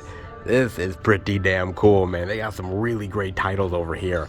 I am loving this section big time, man. I mean, I'm seeing ones I really love, like King Kong. I love a King Kong. The original 1933 version is one of my favorite movies of all time. It is in my top 10 favorites ever. I kid you not, man. I love this movie. I love the design of King Kong. I love the black and white. I love the adventure aspect to this movie. There's something timeless about this that I really just love, man. The simplicity of it, but it works really well, man. I mean, they always try to do these big spectacle King Kong movies, and they're good, don't get me wrong, I do love them, but there's something about this one that's always captured my imagination, and it's stuck with me for many, many years, man. Easily in my top 10. Easily, no doubt about it, man. Ooh, of course, they have the cheesy King Kong versus Godzilla. Very nice. Ooh, they even have Invasion of the Body Snatchers. Dun, dun, dun. Oh, man, do I love this movie. Now, honestly, my favorite is the 70 version. I do really love that version. It is my favorite. I do really love the creepy atmospheric stuff, the effects in there, the pod people. Love that shit, man. Dude, Leonard Nimoy, he's fucking terrifying in that movie. He's so good, man. Donald Sutherland is great, and that ending gets me every single time. But the 56 version, I really do love, man. I mean, it's the one that started it all. How can you not love it? It's a little bit more simple, not as complicated, but I love the idea of sort of the different eras in which a Body Snatchers film was made and how it reflected the time. Like the 56 version reflected like the whole idea of communism and the Red Scare, and any one of them could be us. It's really fascinating shit, man, and I've always loved this movie. Probably my second. Again, the favorite is the 70s version, but this one is not too far behind, man. But I honestly will say I do really like the 90s version. I think the 90s version is way better than people give it credit for. They did have that Nicole Kidman version. I didn't really like that Nicole Kidman one. That's not as good as I think people claim it to be. It ain't that hot, man. Put it that way, it ain't that good. You have the extended edition of The Hobbit, The Unexpected Journey. Honestly, I will say this much. I'm not a big fan of the Hobbit series. The only one I liked was the first movie. That was the one I really liked. Outside of that, the other ones I could really care less. It felt like they overstretched the story, and it didn't really work in my opinion. The Lord of the Rings is fantastic, perfect, but the Hobbit trilogy, yeah, I just felt that they kind of screwed that up from the word go, man. Too much CGI, overextending the plot, the story. Something honestly felt wrong about the film. It really did. Shame, because, I mean, Peter Jackson directing it, but the Peter Jackson directing The Hobbit and the Peter Jackson directing Lord of the Rings are two different style directors, and I much preferred the one back in the day than the one now. Just saying, man. Really, honestly do. We have The Hitchhiker's Guide to the Galaxy, which wasn't a bad film, actually. I really dug that one. That's actually pretty good. Oh, they do have that heavy metal, Steely Love. Ooh, Heavy Metal and Heavy Metal 2000, man. This sold out at Best Buy, and you cannot find it at all anymore. So if you're interested, they do have it at good old Barnes & Nobles. I mean, $56, but I have a feeling this is going to be a rarity of a steelbook. In fact, if it isn't already high priced on eBay, it soon will be. If you want it, you better go to your local B&N and pick it up, man. Just saying. And they got that Fahrenheit 451, which wasn't all that impressive. Fifth Element, however, was really amazing. Cowboys and Aliens, they had moments of good action, but the plot really sucked ass, dude. And I hated Harrison Ford and Daniel Craig in this thing, man. God, they were wooden as shit. God, I hated that. But Contact is really good, man. I love Contact. Actually, kind of still holds up to this day. I love that one. Oh, Conan the Barbarian. Man, this is a movie that definitely deserves a great special edition, man. I love Conan. I know they rebooted it with Jason Momoa, and I do kind of like the movie. All things considered, it ain't that great, but it doesn't hold a candle to Arnold's Conan. Seriously, man, it really doesn't, dude. And I got that, Blade Runner 2049, which is amazing. Oh, Psycho. Speaking of, another one of my top 10 favorite movies of all time is Psycho. I mean, I have to put at least one Alfred Hitchcock film in my top 10. I really do, and it has to be Psycho. I remember the first time watching this, I was just floored. I was blown away when the reveal happens, and I'm like, oh, Norman? Like, what the fuck? It blew me away, man. And the sequels are equally as good. Maybe not as iconic, but I think pretty strong nonetheless, man. Really love that, man. And honestly, Norman Bates is one of my favorite, like killers of all time. He's really great. Really, honestly is. Of course, you have a little bit of Pet Sematary love, the original, which is so much better. Queen of the Damned, oh... I do miss Aaliyah, man. She was a great musical artist and a really interesting up-and-coming actress. I know she actually had a role in the Matrix sequels, and because she died before she finished filming them, I think she got replaced, which is a damn shame, actually. I would have loved to seen her footage, but unfortunately we never did, man. But this movie, though, I kind of think it's a little bit of a letdown, man. It's supposed to be in the same world as Interview with the Vampire, and it just felt off. I mean, I didn't really like Stuart Townsend in here. I felt he's trying to pull off, like, what they did in Interview with the Vampire, but he just doesn't have the same type of charm or persona. He doesn't really pull it off. He's not really effective. He's kind of limp dick in this thing, man. I mean, it had an interesting idea, but it failed as a movie. Hard. Really failed, man. I mean, Rear Window's really good. Rosemary's Baby is absolutely classic. I love that one. Split. Split's fucking phenomenal. I love Split, dude. Split's amazing.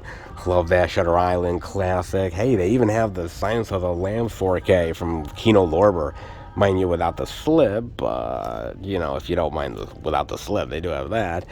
They have Sleepy Hollow. Ooh, they have a little bit of Dario Argento goodness in Sleepless. I gotta admit, I'm not a huge Dario Argento fan, and I know that's probably sacrilege, dude. It probably is. I respect Dario Argento, but I don't really love his movies. I see how he's a very influential artist, and some of the stuff he's done is absolutely amazing. But some of the stuff he's done are kind of duds. Sleepless isn't exactly a dud, but it's not exactly like the best Argento either. It's got its moments, but not exactly fantastic, put it that way. That, of course, The Sixth Sense, which, by the way, man, I never saw that twist coming. Seriously, I never did, man. That, ooh, Tales from the Dark Side, one of my favorite horror anthologies of all time. I love Tales from the Dark Side, man. My favorite tale has to be obviously the gargoyle, man. Seriously, when he meets up with the gargoyle and the gargoyle like, don't ever tell anyone my secret. But can he seriously keep the secret all to himself for that long? Oh, and the consequences. Oh, motherfucker, man. It's so good. I really love this movie. It's really, I mean, all the sequences, stories are really fantastic, man. But I think the gargoyle one's my favorite, seriously. Ooh, they even got a little bit of Demon Barber of Fleet Street goodness. Speaking of Johnny Depp goodness, man, I love Johnny, man, in this. He is so good. Great Tim Burton movie. I know that Johnny Depp has been getting a lot of love as of late. He really has, and deservedly so, because he's a great actor. And I'm so glad that he's putting that Amber Heard shit behind him. I'm so glad, dude. But honestly, a lot of people are reappreciating Pirates of the Caribbean. Go back and watch some of his other stuff. Yes, Pirates of the Caribbean deserves a lot of love, no doubt, but some of his other stuff does as well. And Sweeney Todd is definitely one of them. Not bad, man. Oh, speaking of a movie I haven't seen in forever, Thunderheart with Val Kilmer and Sam Shepard.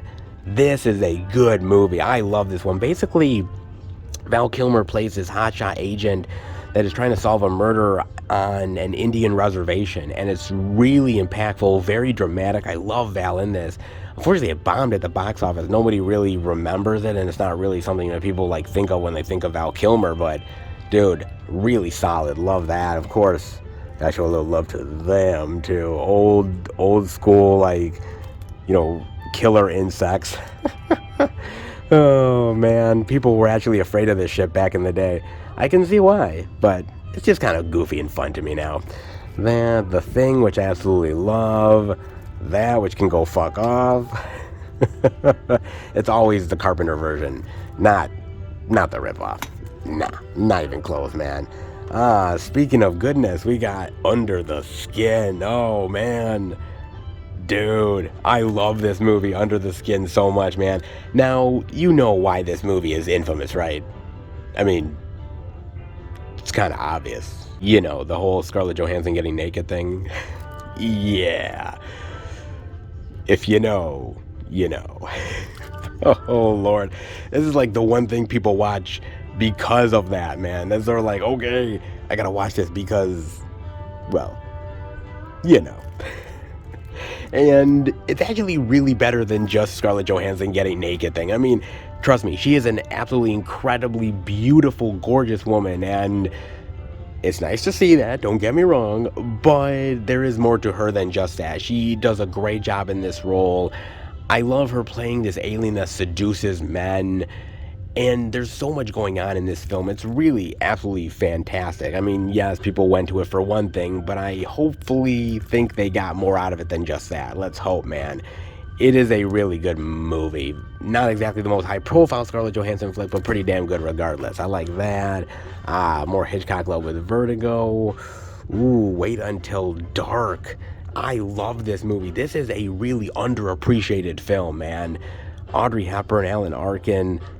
Ooh, so good, man. Actually, the reason I ever found this movie was because of there was this series back in the day. It was like 100 greatest horror films of all time, or horror moments, I should say. And one of them was Wait Until Dark, and I had never heard of it before. And they had talked about the movie, and I'm like, oh my god, how have I never heard of this thing? And once I watched it, I was like, dude, this is really fantastic. I mean, basically, she plays this blind woman. These people are trying to get something from her apartment that she doesn't quite know that she has. And basically, it's her fighting for survival. It's fantastic of a movie. Love this flick, man. If you've never watched Wait Until Dark, gotta be seen. Gotta. Absolutely, man. Of course, The Witch. I love that one. And The Witches, which is even better in my opinion, man. This is an absolute classic, man. This just shit scared me when I was a kid, dude. Oh, so fantastic. Love that. They got a lot of good stuff here. No Country for Old Men, Ninth Gate, which I actually really love. Another really underappreciated Johnny Depp flick, man. He's actually really good in this. I love where it's basically these books that perhaps like summon the devil, and people are trying to get their hands on it. It's really unique and interesting. I quite like this movie, actually. That's not bad, man. Of course, they have Murder on the Orient Express, If the Man, sure, whatever. That. Oh, they even have The Lost Boys. Oh, that's awesome, dude. Love that. I actually heard a rumor that perhaps we may be getting some 4K United States love very, very soon. I know they're going to be releasing it in the UK. I'm just waiting for the announcement, baby, because honestly, not every movie for me is worthy of an upgrade. Put it that way. Not every movie is. And some movies, I cannot wait to upgrade. And Lost Boys is one of the ones that I definitely will upgrade on. That is for damn sure. I love this movie. One of the best vampire films of all time. Seriously, it's fucking amazing, dude. Oh, of course, another really interesting flick. But not as popular, but very, very unique. And that is The Lost Highway. Man, I love this movie. Weird as shit. I don't know if it makes much sense, but it is good, dude. Love that. Jaws classic. It. House of Wax. Oh, I love that. Vincent Price.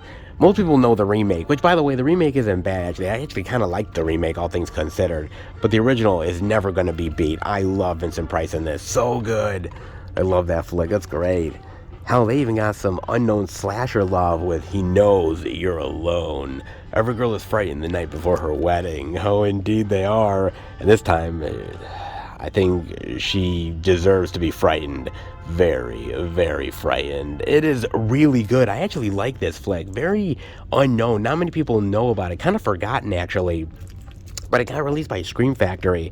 And it is really solid, man. There's some really good scares and fright scenes in here. And Tom Hanks, like his first role ever, like in a movie, is this. That's crazy, man. Like, you never think of Tom Hanks in a slasher, but seriously, he's actually really good in it, man. Not bad, actually. It's got some really great moments to it. Highly underrated.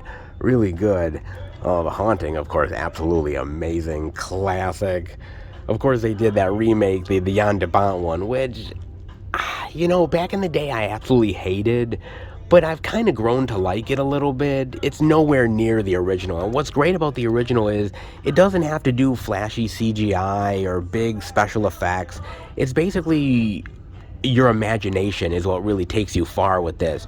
You hear noises and sounds and you're like, oh my god, what the fuck is that? And it's all like what you can conjure up in your head, and that sometimes is the most frightening thing of all. Love this flick, man. Fantastic.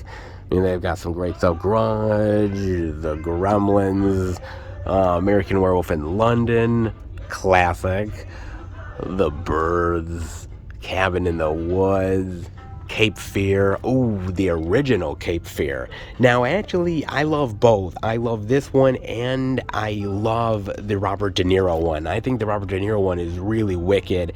He's fucking phenomenal, but I don't know, man. It's hard to beat Robert Mitchum, man. It really is, dude. Robert Mitchum, man. Back in the day, he was one terrifying dude. Huge, imposing guy, man. And he just had some really wonderful screen presence. He really did, dude. Man, what a fantastic movie this is. Absolutely phenomenal. Then Crimson Peak, Christine. Very nice. Courier, Dr. Sleep, The Devil's Rejects, one of Rob Zombie's best films, one of Rob Zombie's only best films, dare I say. Horror of Dracula, little Christopher Lee love. That definitely never hurt nobody. Christopher Lee, in my opinion, is one of the best Draculas of all time. He is fucking terrifying and intimidating as hell.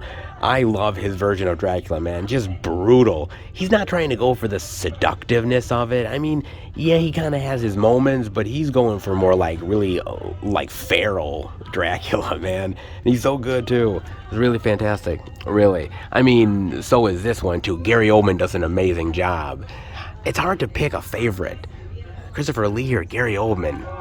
How about both? I mean, seriously, man, really good. The Fatal Attraction, which is awesome. Friday the 13th love. Freddy vs. Jason. Forever Purge. But I think, it was hiding, but I kind of saw it. Holy shit. Finally, we get to see it. Friday the 13th. Part 3. Kill, kill. Kill, kill. In 3D, baby. Oh, wow. 40th anniversary limited edition. That is so sweet. Look at this, man. I was actually really surprised to see this because the week that it was actually going to be released, I thought we were going to see it at like either Target or Best Buy or something like that, because we saw the Friday the 13th Steelbook and then we saw Part 2 Steelbook, and I'm like, well, eventually we're going to see the Part 3 Steelbook, and nobody had it. And I was like, what the hell? Like, Part 3 is awesome. Well, I didn't get any like retail love. That really pissed me off, dude, but I'm so glad to finally be seeing it, man. I am a huge Friday the 13th fan. I love all the movies. Yes, some are better than others, fair enough. But when it comes to Part 3, I really love that. And there's a lot of really great things to like about this movie. I mean, yes, the 3D is cheesy as shit, okay? Let's be real. Back in the 80s, there was like a big 3D boom. Like, there was Jaws 3D, and there was Amityville 3D, and obviously Friday the 13th Part 3D. They were going for that in a big bad way. It was a gimmick to get people in the movie theater, man, and sometimes it was really cheesy and didn't work, and there's moments in here where it's like, okay, I see what you're doing. Yeah, but there's some really great kills. Like, there's that one where he squeezes the guy's head so hard that his eye pops out, and it literally like pops out right into the screen. I love that shit, man. I think that's really, really cool, dude. And you have to remember that this is the first time in the series where he gets the hockey mask.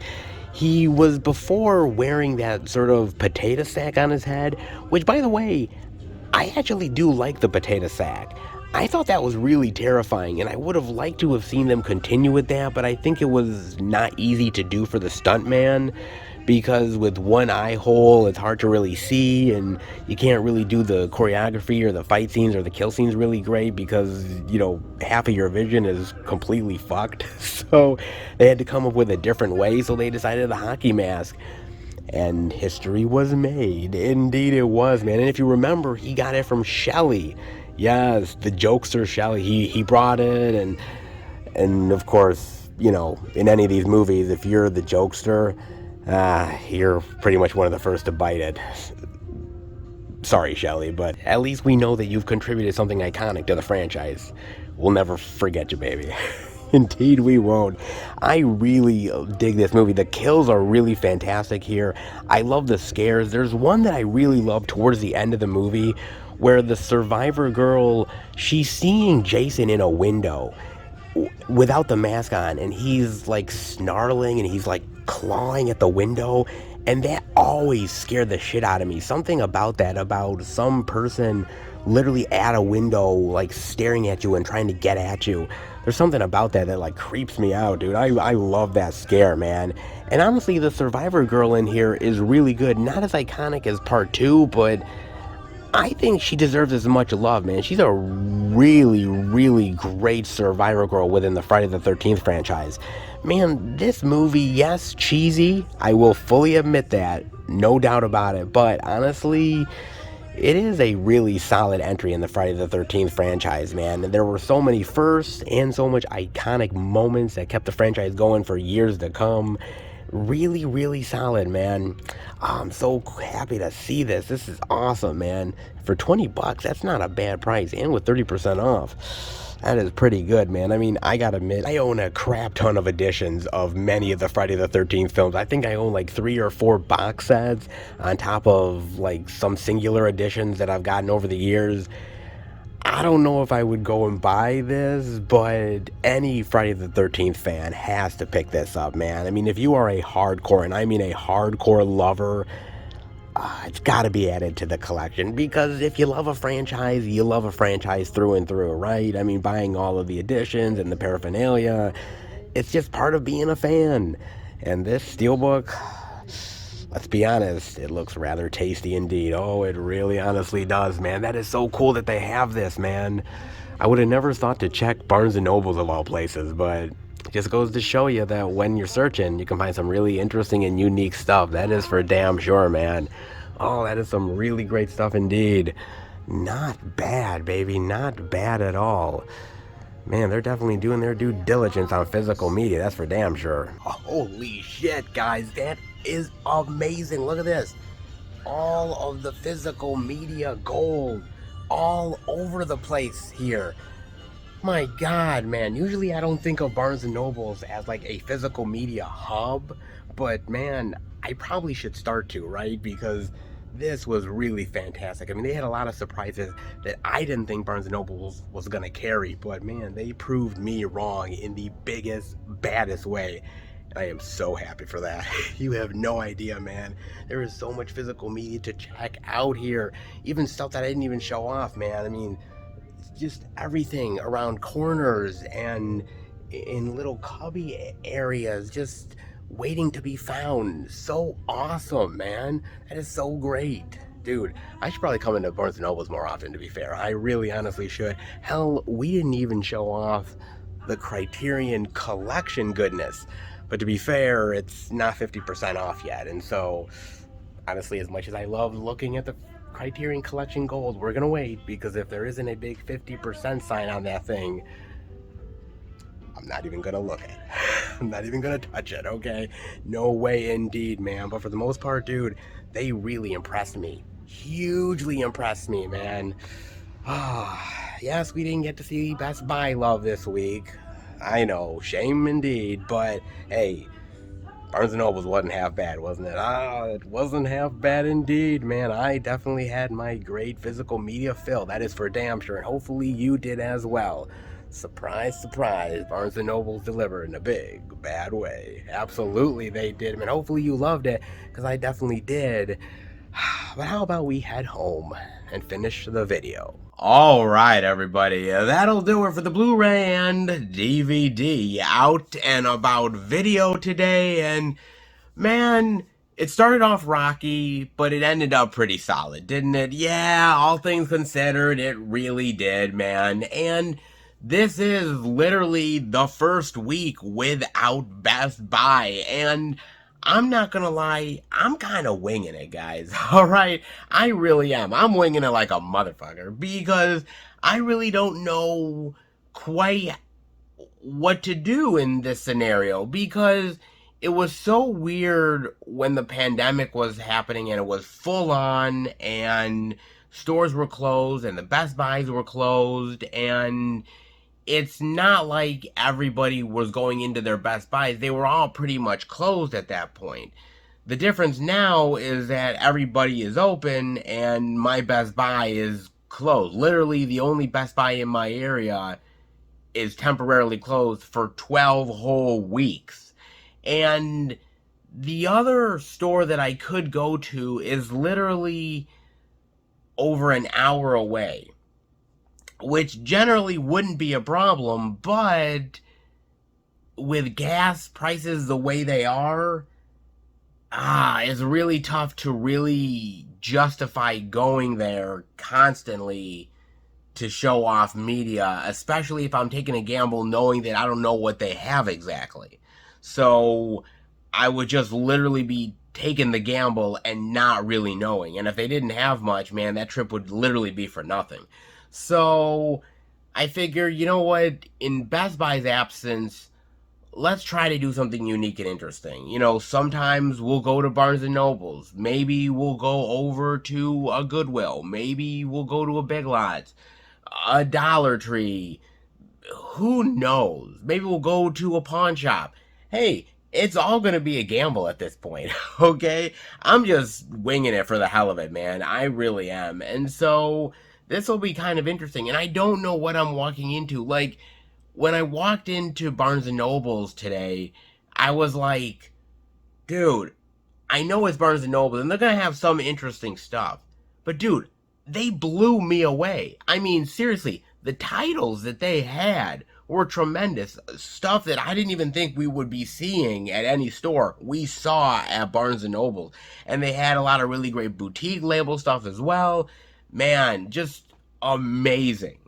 And that's what you get with an out and about. You quite not know what you're going to get until you literally walk into a place and realize, holy shit, this is fucking paradise, or boy, it could have been a hell of a lot better. You just never know, man. And that's with physical media in general. And look, I have no idea. As I said last week, I have no idea what Best Buy is going to be like when they reopen, right?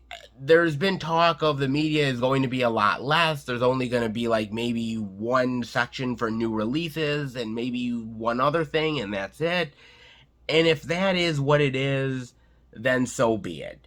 You know, I'm not going to lie, it will sadden me that there won't be as much physical media at Best Buy, but that's pretty much what we're getting across the board through most of the locations nowadays. I mean, even at Walmart, they're not putting out much media anymore, and I even talked to the electronics manager at the Target that I go to, and he pretty much indicated that he hates to say it, but the physical media section is going to shrink a lot more, either this year or next year. He's pretty much forewarning me.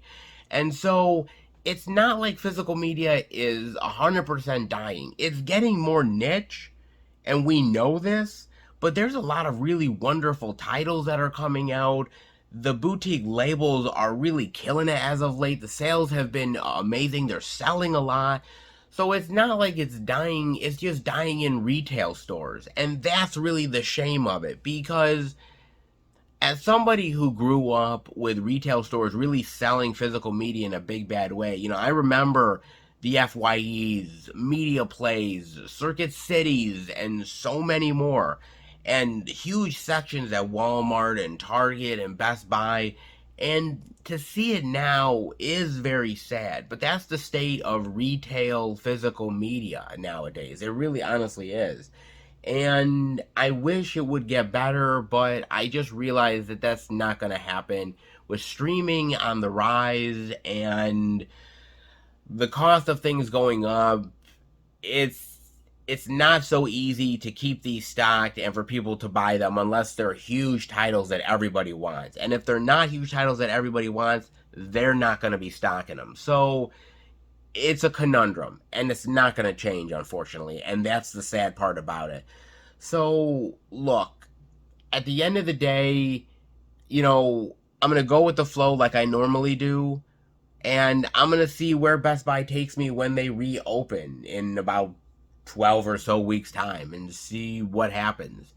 I'm not expecting them to have the same amount of physical media, but I'm just hoping that at least they do their due diligence to put it out and at least display it and get it out there to the masses the best they possibly can, man. Physical media is never guaranteed. And, you know, we tend to sometimes forget how precious certain things are until they're gone for good. And I'm not saying that physical media is going to be gone for good, but who knows? 5 years' time, maybe less, there might not be any physical media in the stores. And that's a real damn shame to say that, but it could potentially be true. And we're all going to look back at, you know, this time period. We're going to look back at 10 years ago and say, man, was it that damn good back in the day? And we're just going to miss those days, man. Hell, I'm missing them already. I mean, it's just sad because without going to Best Buy, you want other stores to deliver, right? When Walmart doesn't deliver, when the first Walmart fails to have anything, then it's heavily on Target and heavily on perhaps the second Walmart to deliver on that stuff. I mean, thankfully, we saw a lot of physical media this week, but no thanks to the first Walmart. And that's just a damn shame. And look, I've always said it, the Field of Dreams quote, if you build it, they will come. Well, guess what? If you put the physical media out, they will show up and they will buy it. And it's just getting to the actually putting the stuff out and actually showcasing it that is the tougher part about it. And so, look, it's a jungle out there. It ain't easy, all right? And sometimes certain weeks are better than others, but it's always an adventure. It's always a journey, and I'm willing to go down that road, man. For good or bad, I'm going to keep on doing this, man. We'll see how it goes, brother. We indeed will, man. It's definitely a jungle, and sometimes you need the machete in the biggest, baddest way. And speaking of physical media, oh, you thought I didn't get anything this week? Shame on you. Of course I got something, guys. Now, if you watch the video, I perhaps was gushing over a certain movie. And if I didn't get it, I was really gonna be pissed off at myself, alright? Because this is a movie that I absolutely love back in the VHS era, and the fact that it got Steelbook love, dude, I need that shit in my collection. Indeed, I do. Because I ended up picking up.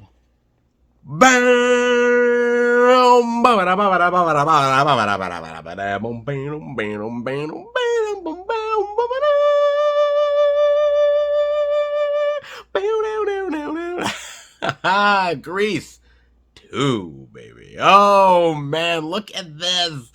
Oh man. Now, of course, I already opened it up, but Lord, that is a great steelbook, man. That is an awesome steelbook indeed. Look at that thing.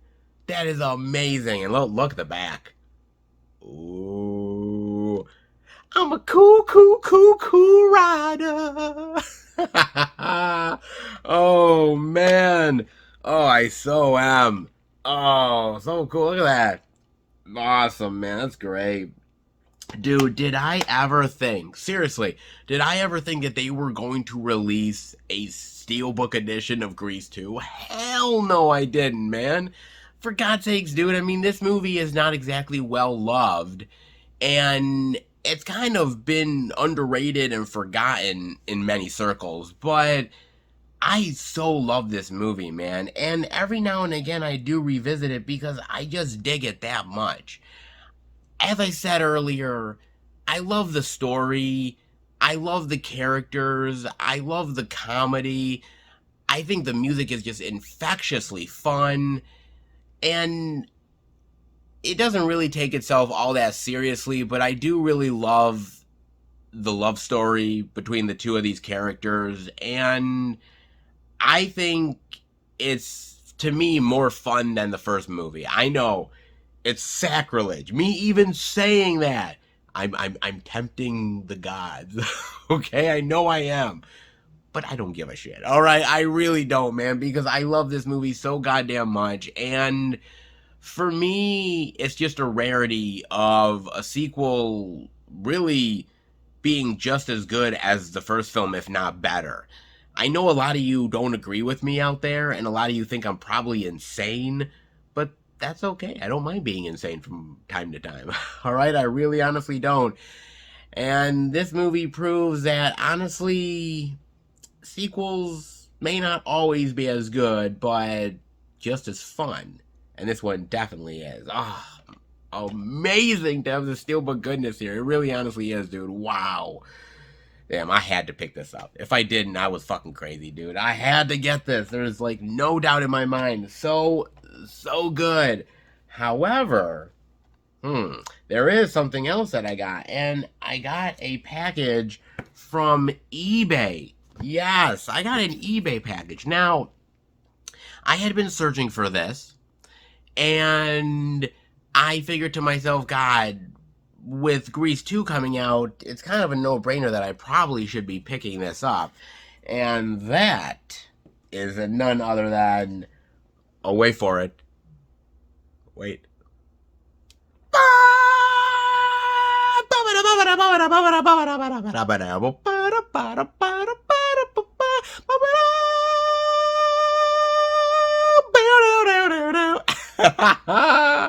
Grease, baby, the Steelbook of Grease. Oh man. Oh yes. Now I know some of you guys are saying to yourself, "Well, Seth, you probably had it in your collection already. You just popped it out for this video." And I'm like, "No, I didn't, because I remember when this came out and I didn't pick it up in the stores, and I felt like a goddamn schmuck, man." And now you can't really find it other than eBay, but it was a good price. I got it for like $20, which is freaking awesome, man. I really loved it, and I was like, oh, dude. Now, this is the 4K edition, which I definitely wanted. Now, I do love Grease, and I know some of you are probably thinking, well, geez, if you love Grease 2 so much, why did you pick up Grease? Look, man, this is an iconic movie. It's absolutely classic, and yes, to me, I think the second film is a bit better, but I still don't want to knock this movie because it is absolutely fun. The performances are really fantastic. I love John Travolta, Olivia Newton-John, the high school antics. I love the music. I mean, regardless, I think this movie is really amazing for its time, and the fact that it's still held up to this day is a reminder that it doesn't matter what year your movie is made in, if you're able to actually somehow pull off a really successful film, something that a lot of people can relate to and go back countless times for, it will become a classic and it will hold up to time no matter how many years it's been out there in the world. Certain movies are just timeless, and Grease is one of them. It really honestly is, man. I really love this movie, all things considered, and I can see why it's a classic. I mean, whether it's classics or cult classics, they're both still pretty damn good in my opinion. They absolutely are. And both Steelbook love, I can't resist, baby. Oh, indeed I can, man. And good news is, both of the Steelbooks came in absolute minty condition. Not a single ding on either one of these. And that is a goddamn miracle, man. That is an absolute miracle indeed. I do love me some Grease. Trust me, I grew up with Grease in a big bad way. My mother loves these movies. So of course I was bound to love them too. And indeed I do. Yes, I kind of love you a little bit more. But I do love you just as much. Oh, indeed I do, man. Oh, man. Grease, Lightning, and Cool Rider. Sign me up, baby. Oh, sign me up indeed. I just wish my high school was like Rydell. Man, that would have been a fucking blast, dude. The singing, the dancing, the math, and the arithmetic. You think I would have been a T-Bird? Nah. Nah. They were too cool for me, but I'd at least try. Oh, I definitely would. Oh, look at that. That is so cool, man. That is so absolutely awesome. Steely Love. Grease. Steely Love. Not bad, baby. Not bad at all. Right up this Physical Media Boys alley. But that is not the only thing, because I also, oh yes, I got a package from Severin Films, baby. Oh my god, Severin. It's been a while. It really has, dude. And this one, I actually pre-ordered a while back. This movie, I never heard of. And when it got announced, I was like, whoa. Okay, I like me some musicals. I really do. There's some amazing musicals that I've absolutely loved over the years. And usually I know a lot of what's out there, but this one must have really went so far under the radar that I never even knew it existed, man. This long lost treasure starring Christopher Lee.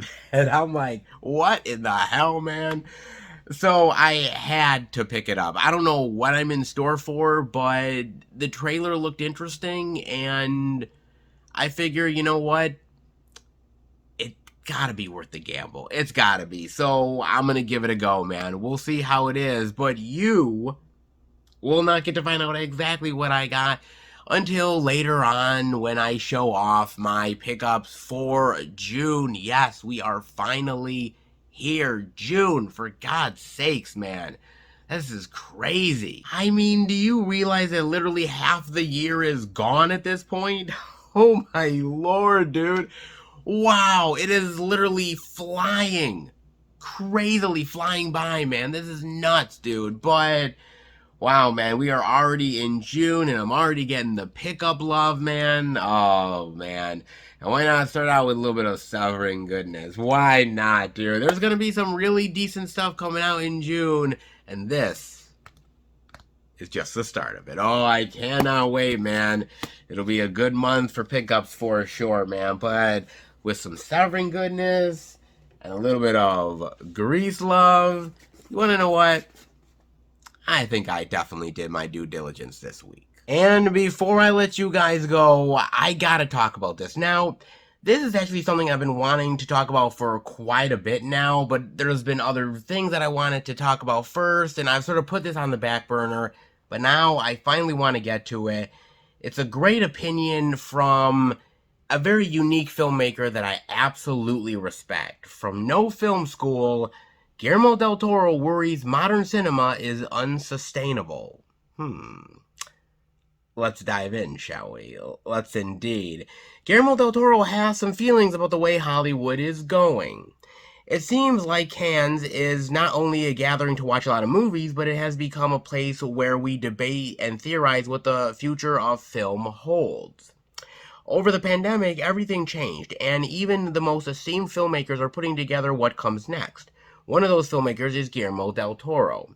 He recently spoke at Cannes Symposium where he unpacked where cinema is going. There are many answers to what the future is. The one I know is not what we have right now. It is not sustainable. In so many ways, what we have belongs to an older structure, he said. Del Toro talked about the 1920s transition from silent films to talkies and how drastic it was. Then he goes on to say this might be even bigger. That's how profound the change is. We are finding that it is more than the delivery system that is changing, it's the relationship to the audience that is shifting. Do we hold it or do we seek and be adventurous?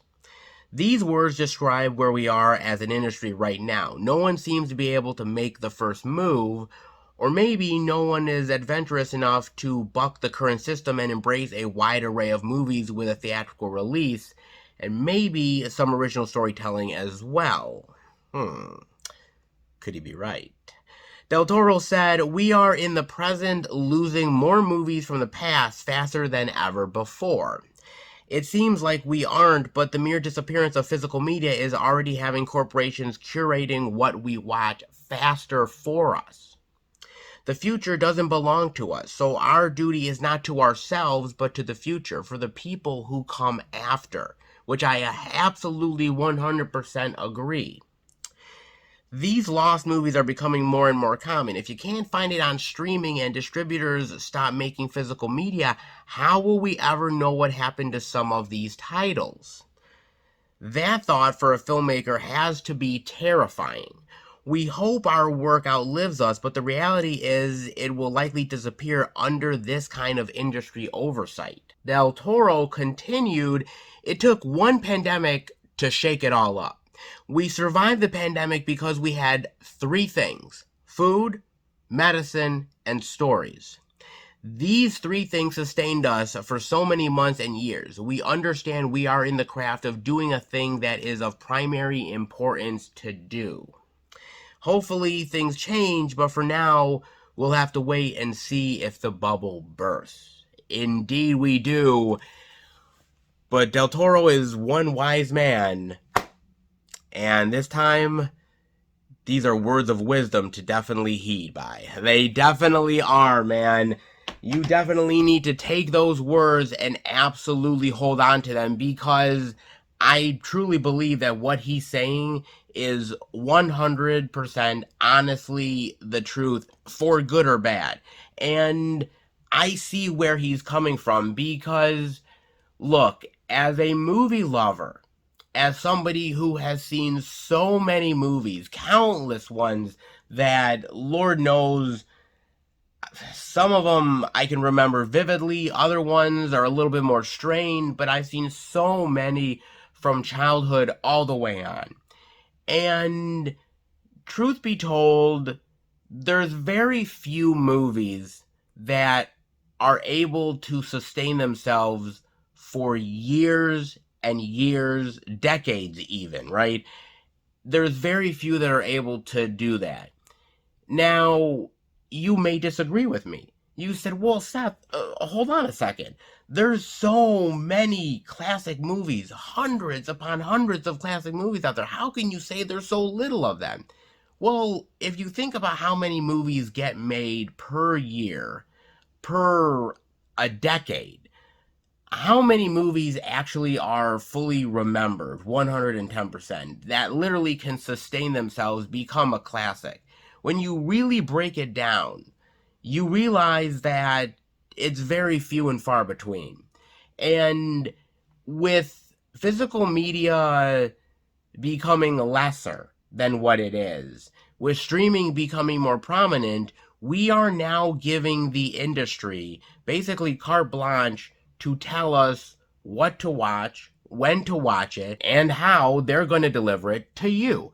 Exactly. That's what they are doing now. And Guillermo del Toro realizes that the industry now is a dying animal. It's a beast that doesn't quite know that it's dying yet, but eventually it will, and when it does, it's too late. And unfortunately, no one is willing to really stand up to it or to change it, because I feel like Guillermo is basically saying, look, the pandemic really showed us that entertainment is very precious. And unfortunately, when we're able to be lazy and just give a distribution company, a studio, streaming service, whatever it is, basically carte blanche to tell us what kind of entertainment we're supposed to have, we're giving up a certain amount of variety and a certain amount of availability that unfortunately we may just never get back again. And this goes to the whole thing, I talked about earlier the whole idea of the retail stuff and how physical media is dying in a lot of the retail stores, which is the truth. But with that comes a certain amount of the idea that unfortunately a lot of the movie loving audience today doesn't really care about preserving movies anymore. They've lost that ability to care, whether or not they just have so much busy lives that they just don't really think about it anymore, or because they're so blinded by streaming services that they've just buried their head in the sand at that point. Maybe they have, maybe they haven't. Who knows, man? But it's interesting because I have so many conversations with so many people over the course of doing these out and abouts. And a lot of times I have a lot of conversations with the electronics manager from Target, who is a really amazing guy, really nice dude. But he's talked to me many times before and said, unfortunately, nobody is buying physical media anymore. The streaming services are the big thing. Why buy something when you can just get it on streaming? And there's times when I'm talking to him when I just want to be like, no, it's not that way. It's better. People want physical media. But then again, I sit back and I realize, I'm like, you know what? He has a point. He's right. People like me, people like you, we're a dying breed out there. Let's be realistic here, man. We are an absolute dying breed. And it's weird to say that, unfortunately, I'm turning 40 this year. That's still weird for me to say, guys. I still can't wrap my head around that. And the idea that I'm somebody who loves physical media. I'm still going to be around for a long time, but what about the younger generation? What about the younger people out there who are hungry movie lovers out there? What about them? And Del Toro is saying, look, we preserve these stories, we preserve these movies and these adventures as storytellers, not only for us, but for the future. And a lot of those movies are sadly going the way of the dinosaur. They're being forgotten.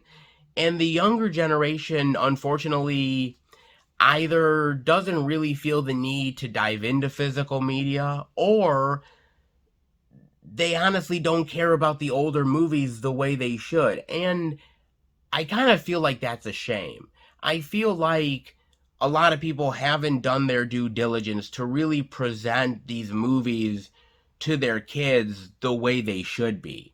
And I understand that we live in a different world, and I understand that certain movies are no longer PC, and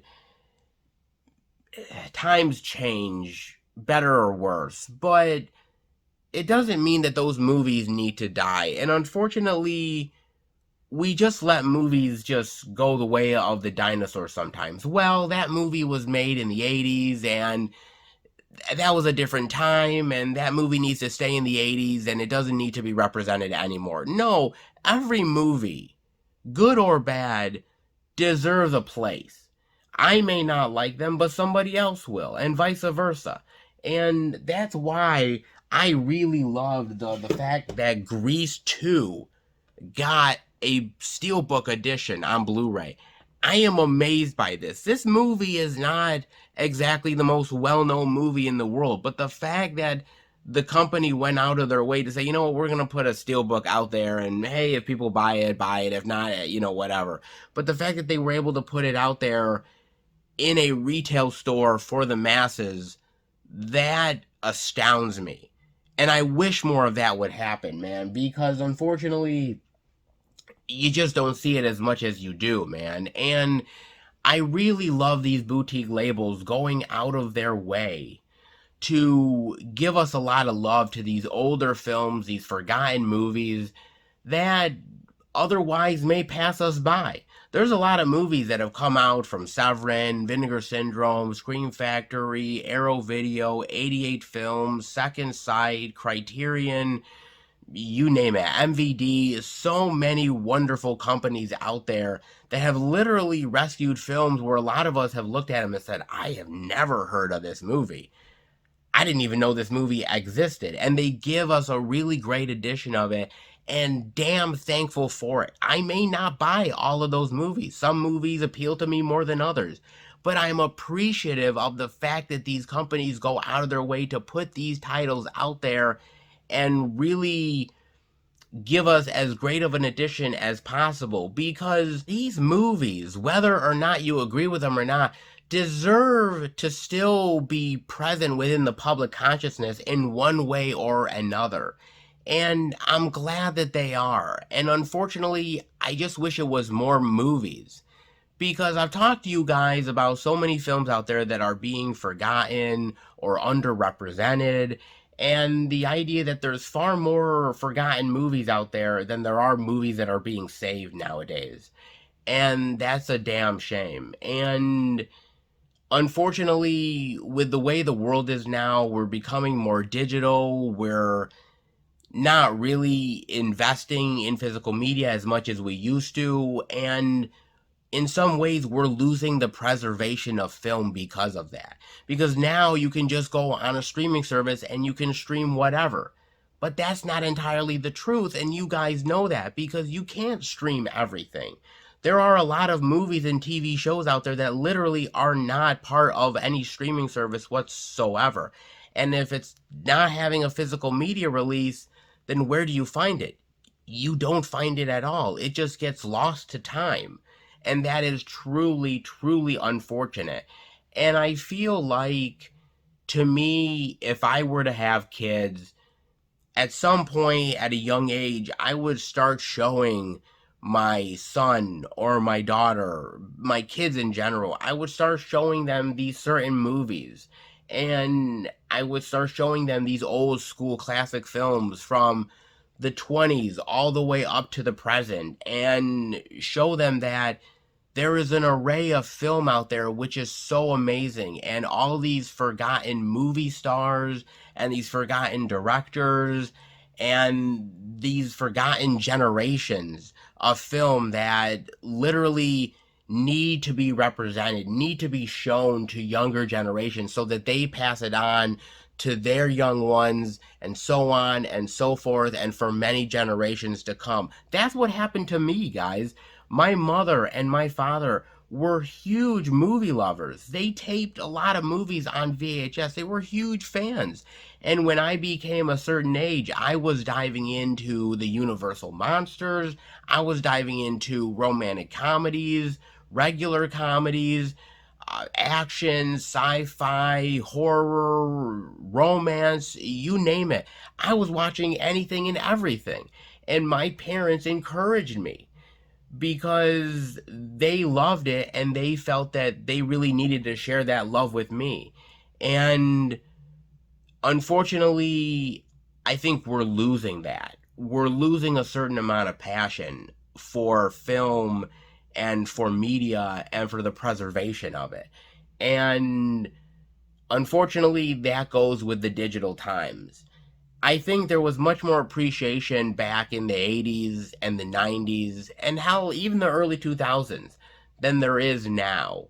And I see where the trends are going, and sometimes I sit here and say, well, I miss these times and I miss this and I wish it was better. And sometimes I think I sound like an old Kirk curmudgeon, like one of the you're an old boomer, type of deal.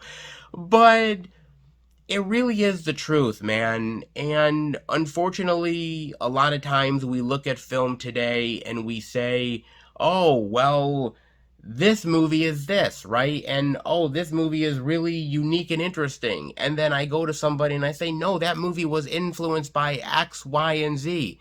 And I can give you these examples. And they're like, well, I've never seen those movies. And I'm like, yes, because no one ever recommended you those movies. No one ever went out of their way to want to show you them. And no one's given you a chance to actually watch them. And we need to preserve the older generations in order to appreciate the new ones. And unfortunately, that's slowly going by the wayside. And Guillermo del Toro's statements are not just some guy spouting off for the sake of spouting off. He's basically using this as a warning sign. He's basically using this as a cautionary tale to basically say to everybody out there, look, we are slowly losing our storytelling capacities. We are slowly just giving our way to these digital overlords for whatever they decide to give us for the sake of giving us. And we're losing a lot of the old stories that we told as filmmakers. And now, with physical media not being as present as it used to be, we're now just relying on whatever digital landscape we are. And unfortunately, that means that a lot of films, unfortunately, will never be seen, will never get their day in the sun. Because let's be real, they are missing out on classics, on cult classics, on movies that they might have really loved, but because there's not an avenue to see it, they are no longer interested, or there's just no place to find it. And this speaks to a larger issue. It speaks to the idea that, physical media, to me, has always been precious. And to me, physical media has always been a way of keeping something that I love closer to me, right? If I love a movie, I want that physical copy so that I can have it and I can watch it whenever I please.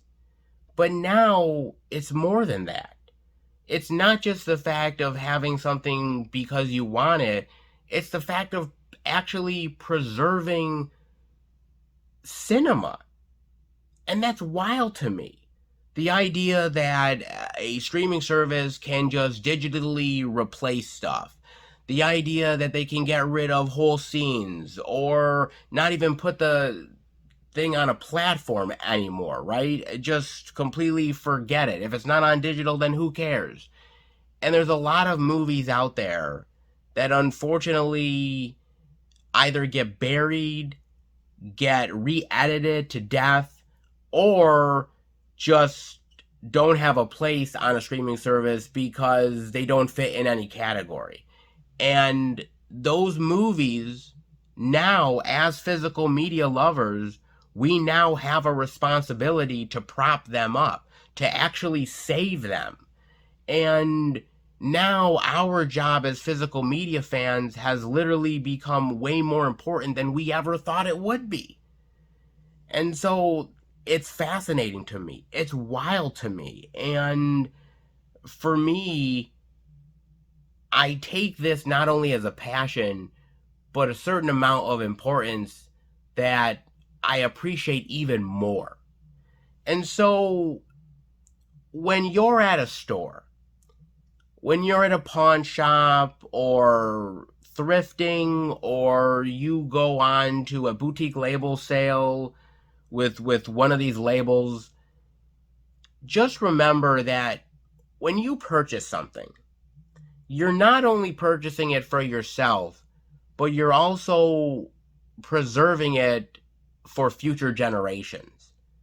And there's even more of an importance to that now. Your hard-earned dollars mean more than you could ever possibly imagine.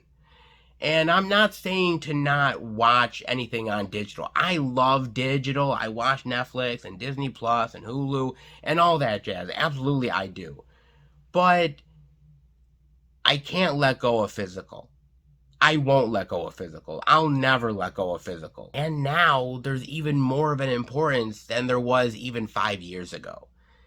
This is extremely important to keep these films alive for future generations, for the preservation of cinema, and so that these films don't become forgotten. And there's far more ones out there that are forgotten than actually preserved. And so for me, this is much more than a passion. This is an obligation at this point.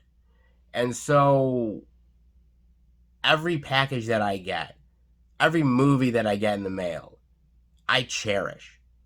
Because I know that maybe that movie might be on a streaming site. Maybe it might not be. But the fact that I have it in my collection means that I have it. It's mine. I am the one that has that copy. And a streaming service can't tell me what to do.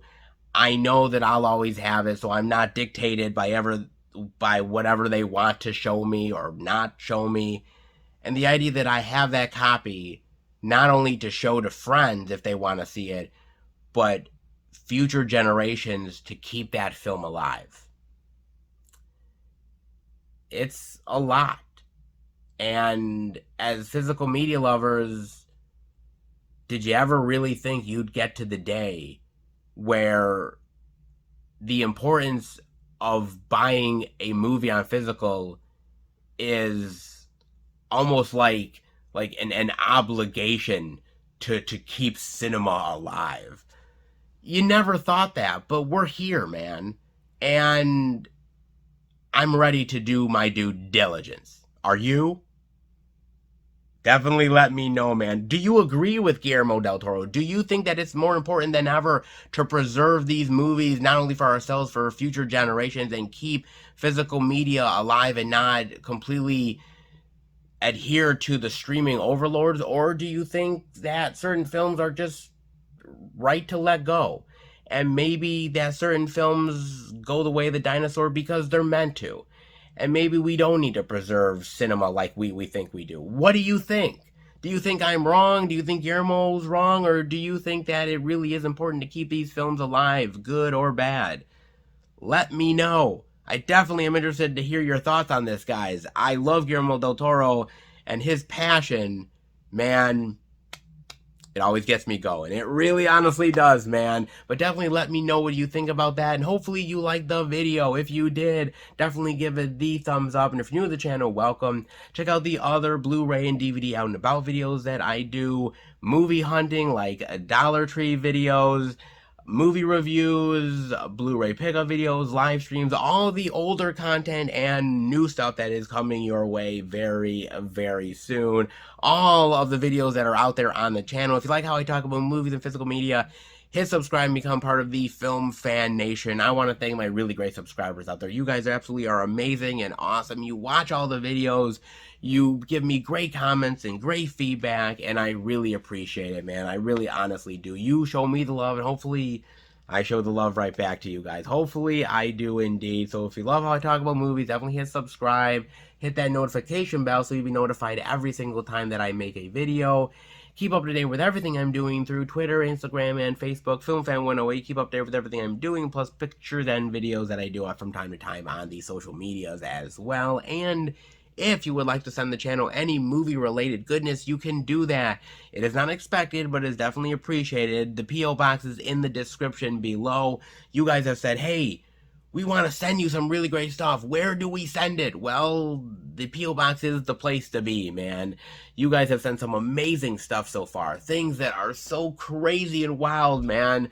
I can't believe it's been sent my way, and you guys want to send more, and hey, have at it, man. The P.O. box is definitely the place to put it, in the description below. But I suppose that does it for the video, man. A wild ride, and even more wild times to come, guys. So I will see you back in the next Out and About video. Take care, everybody, and remember, happy hunting.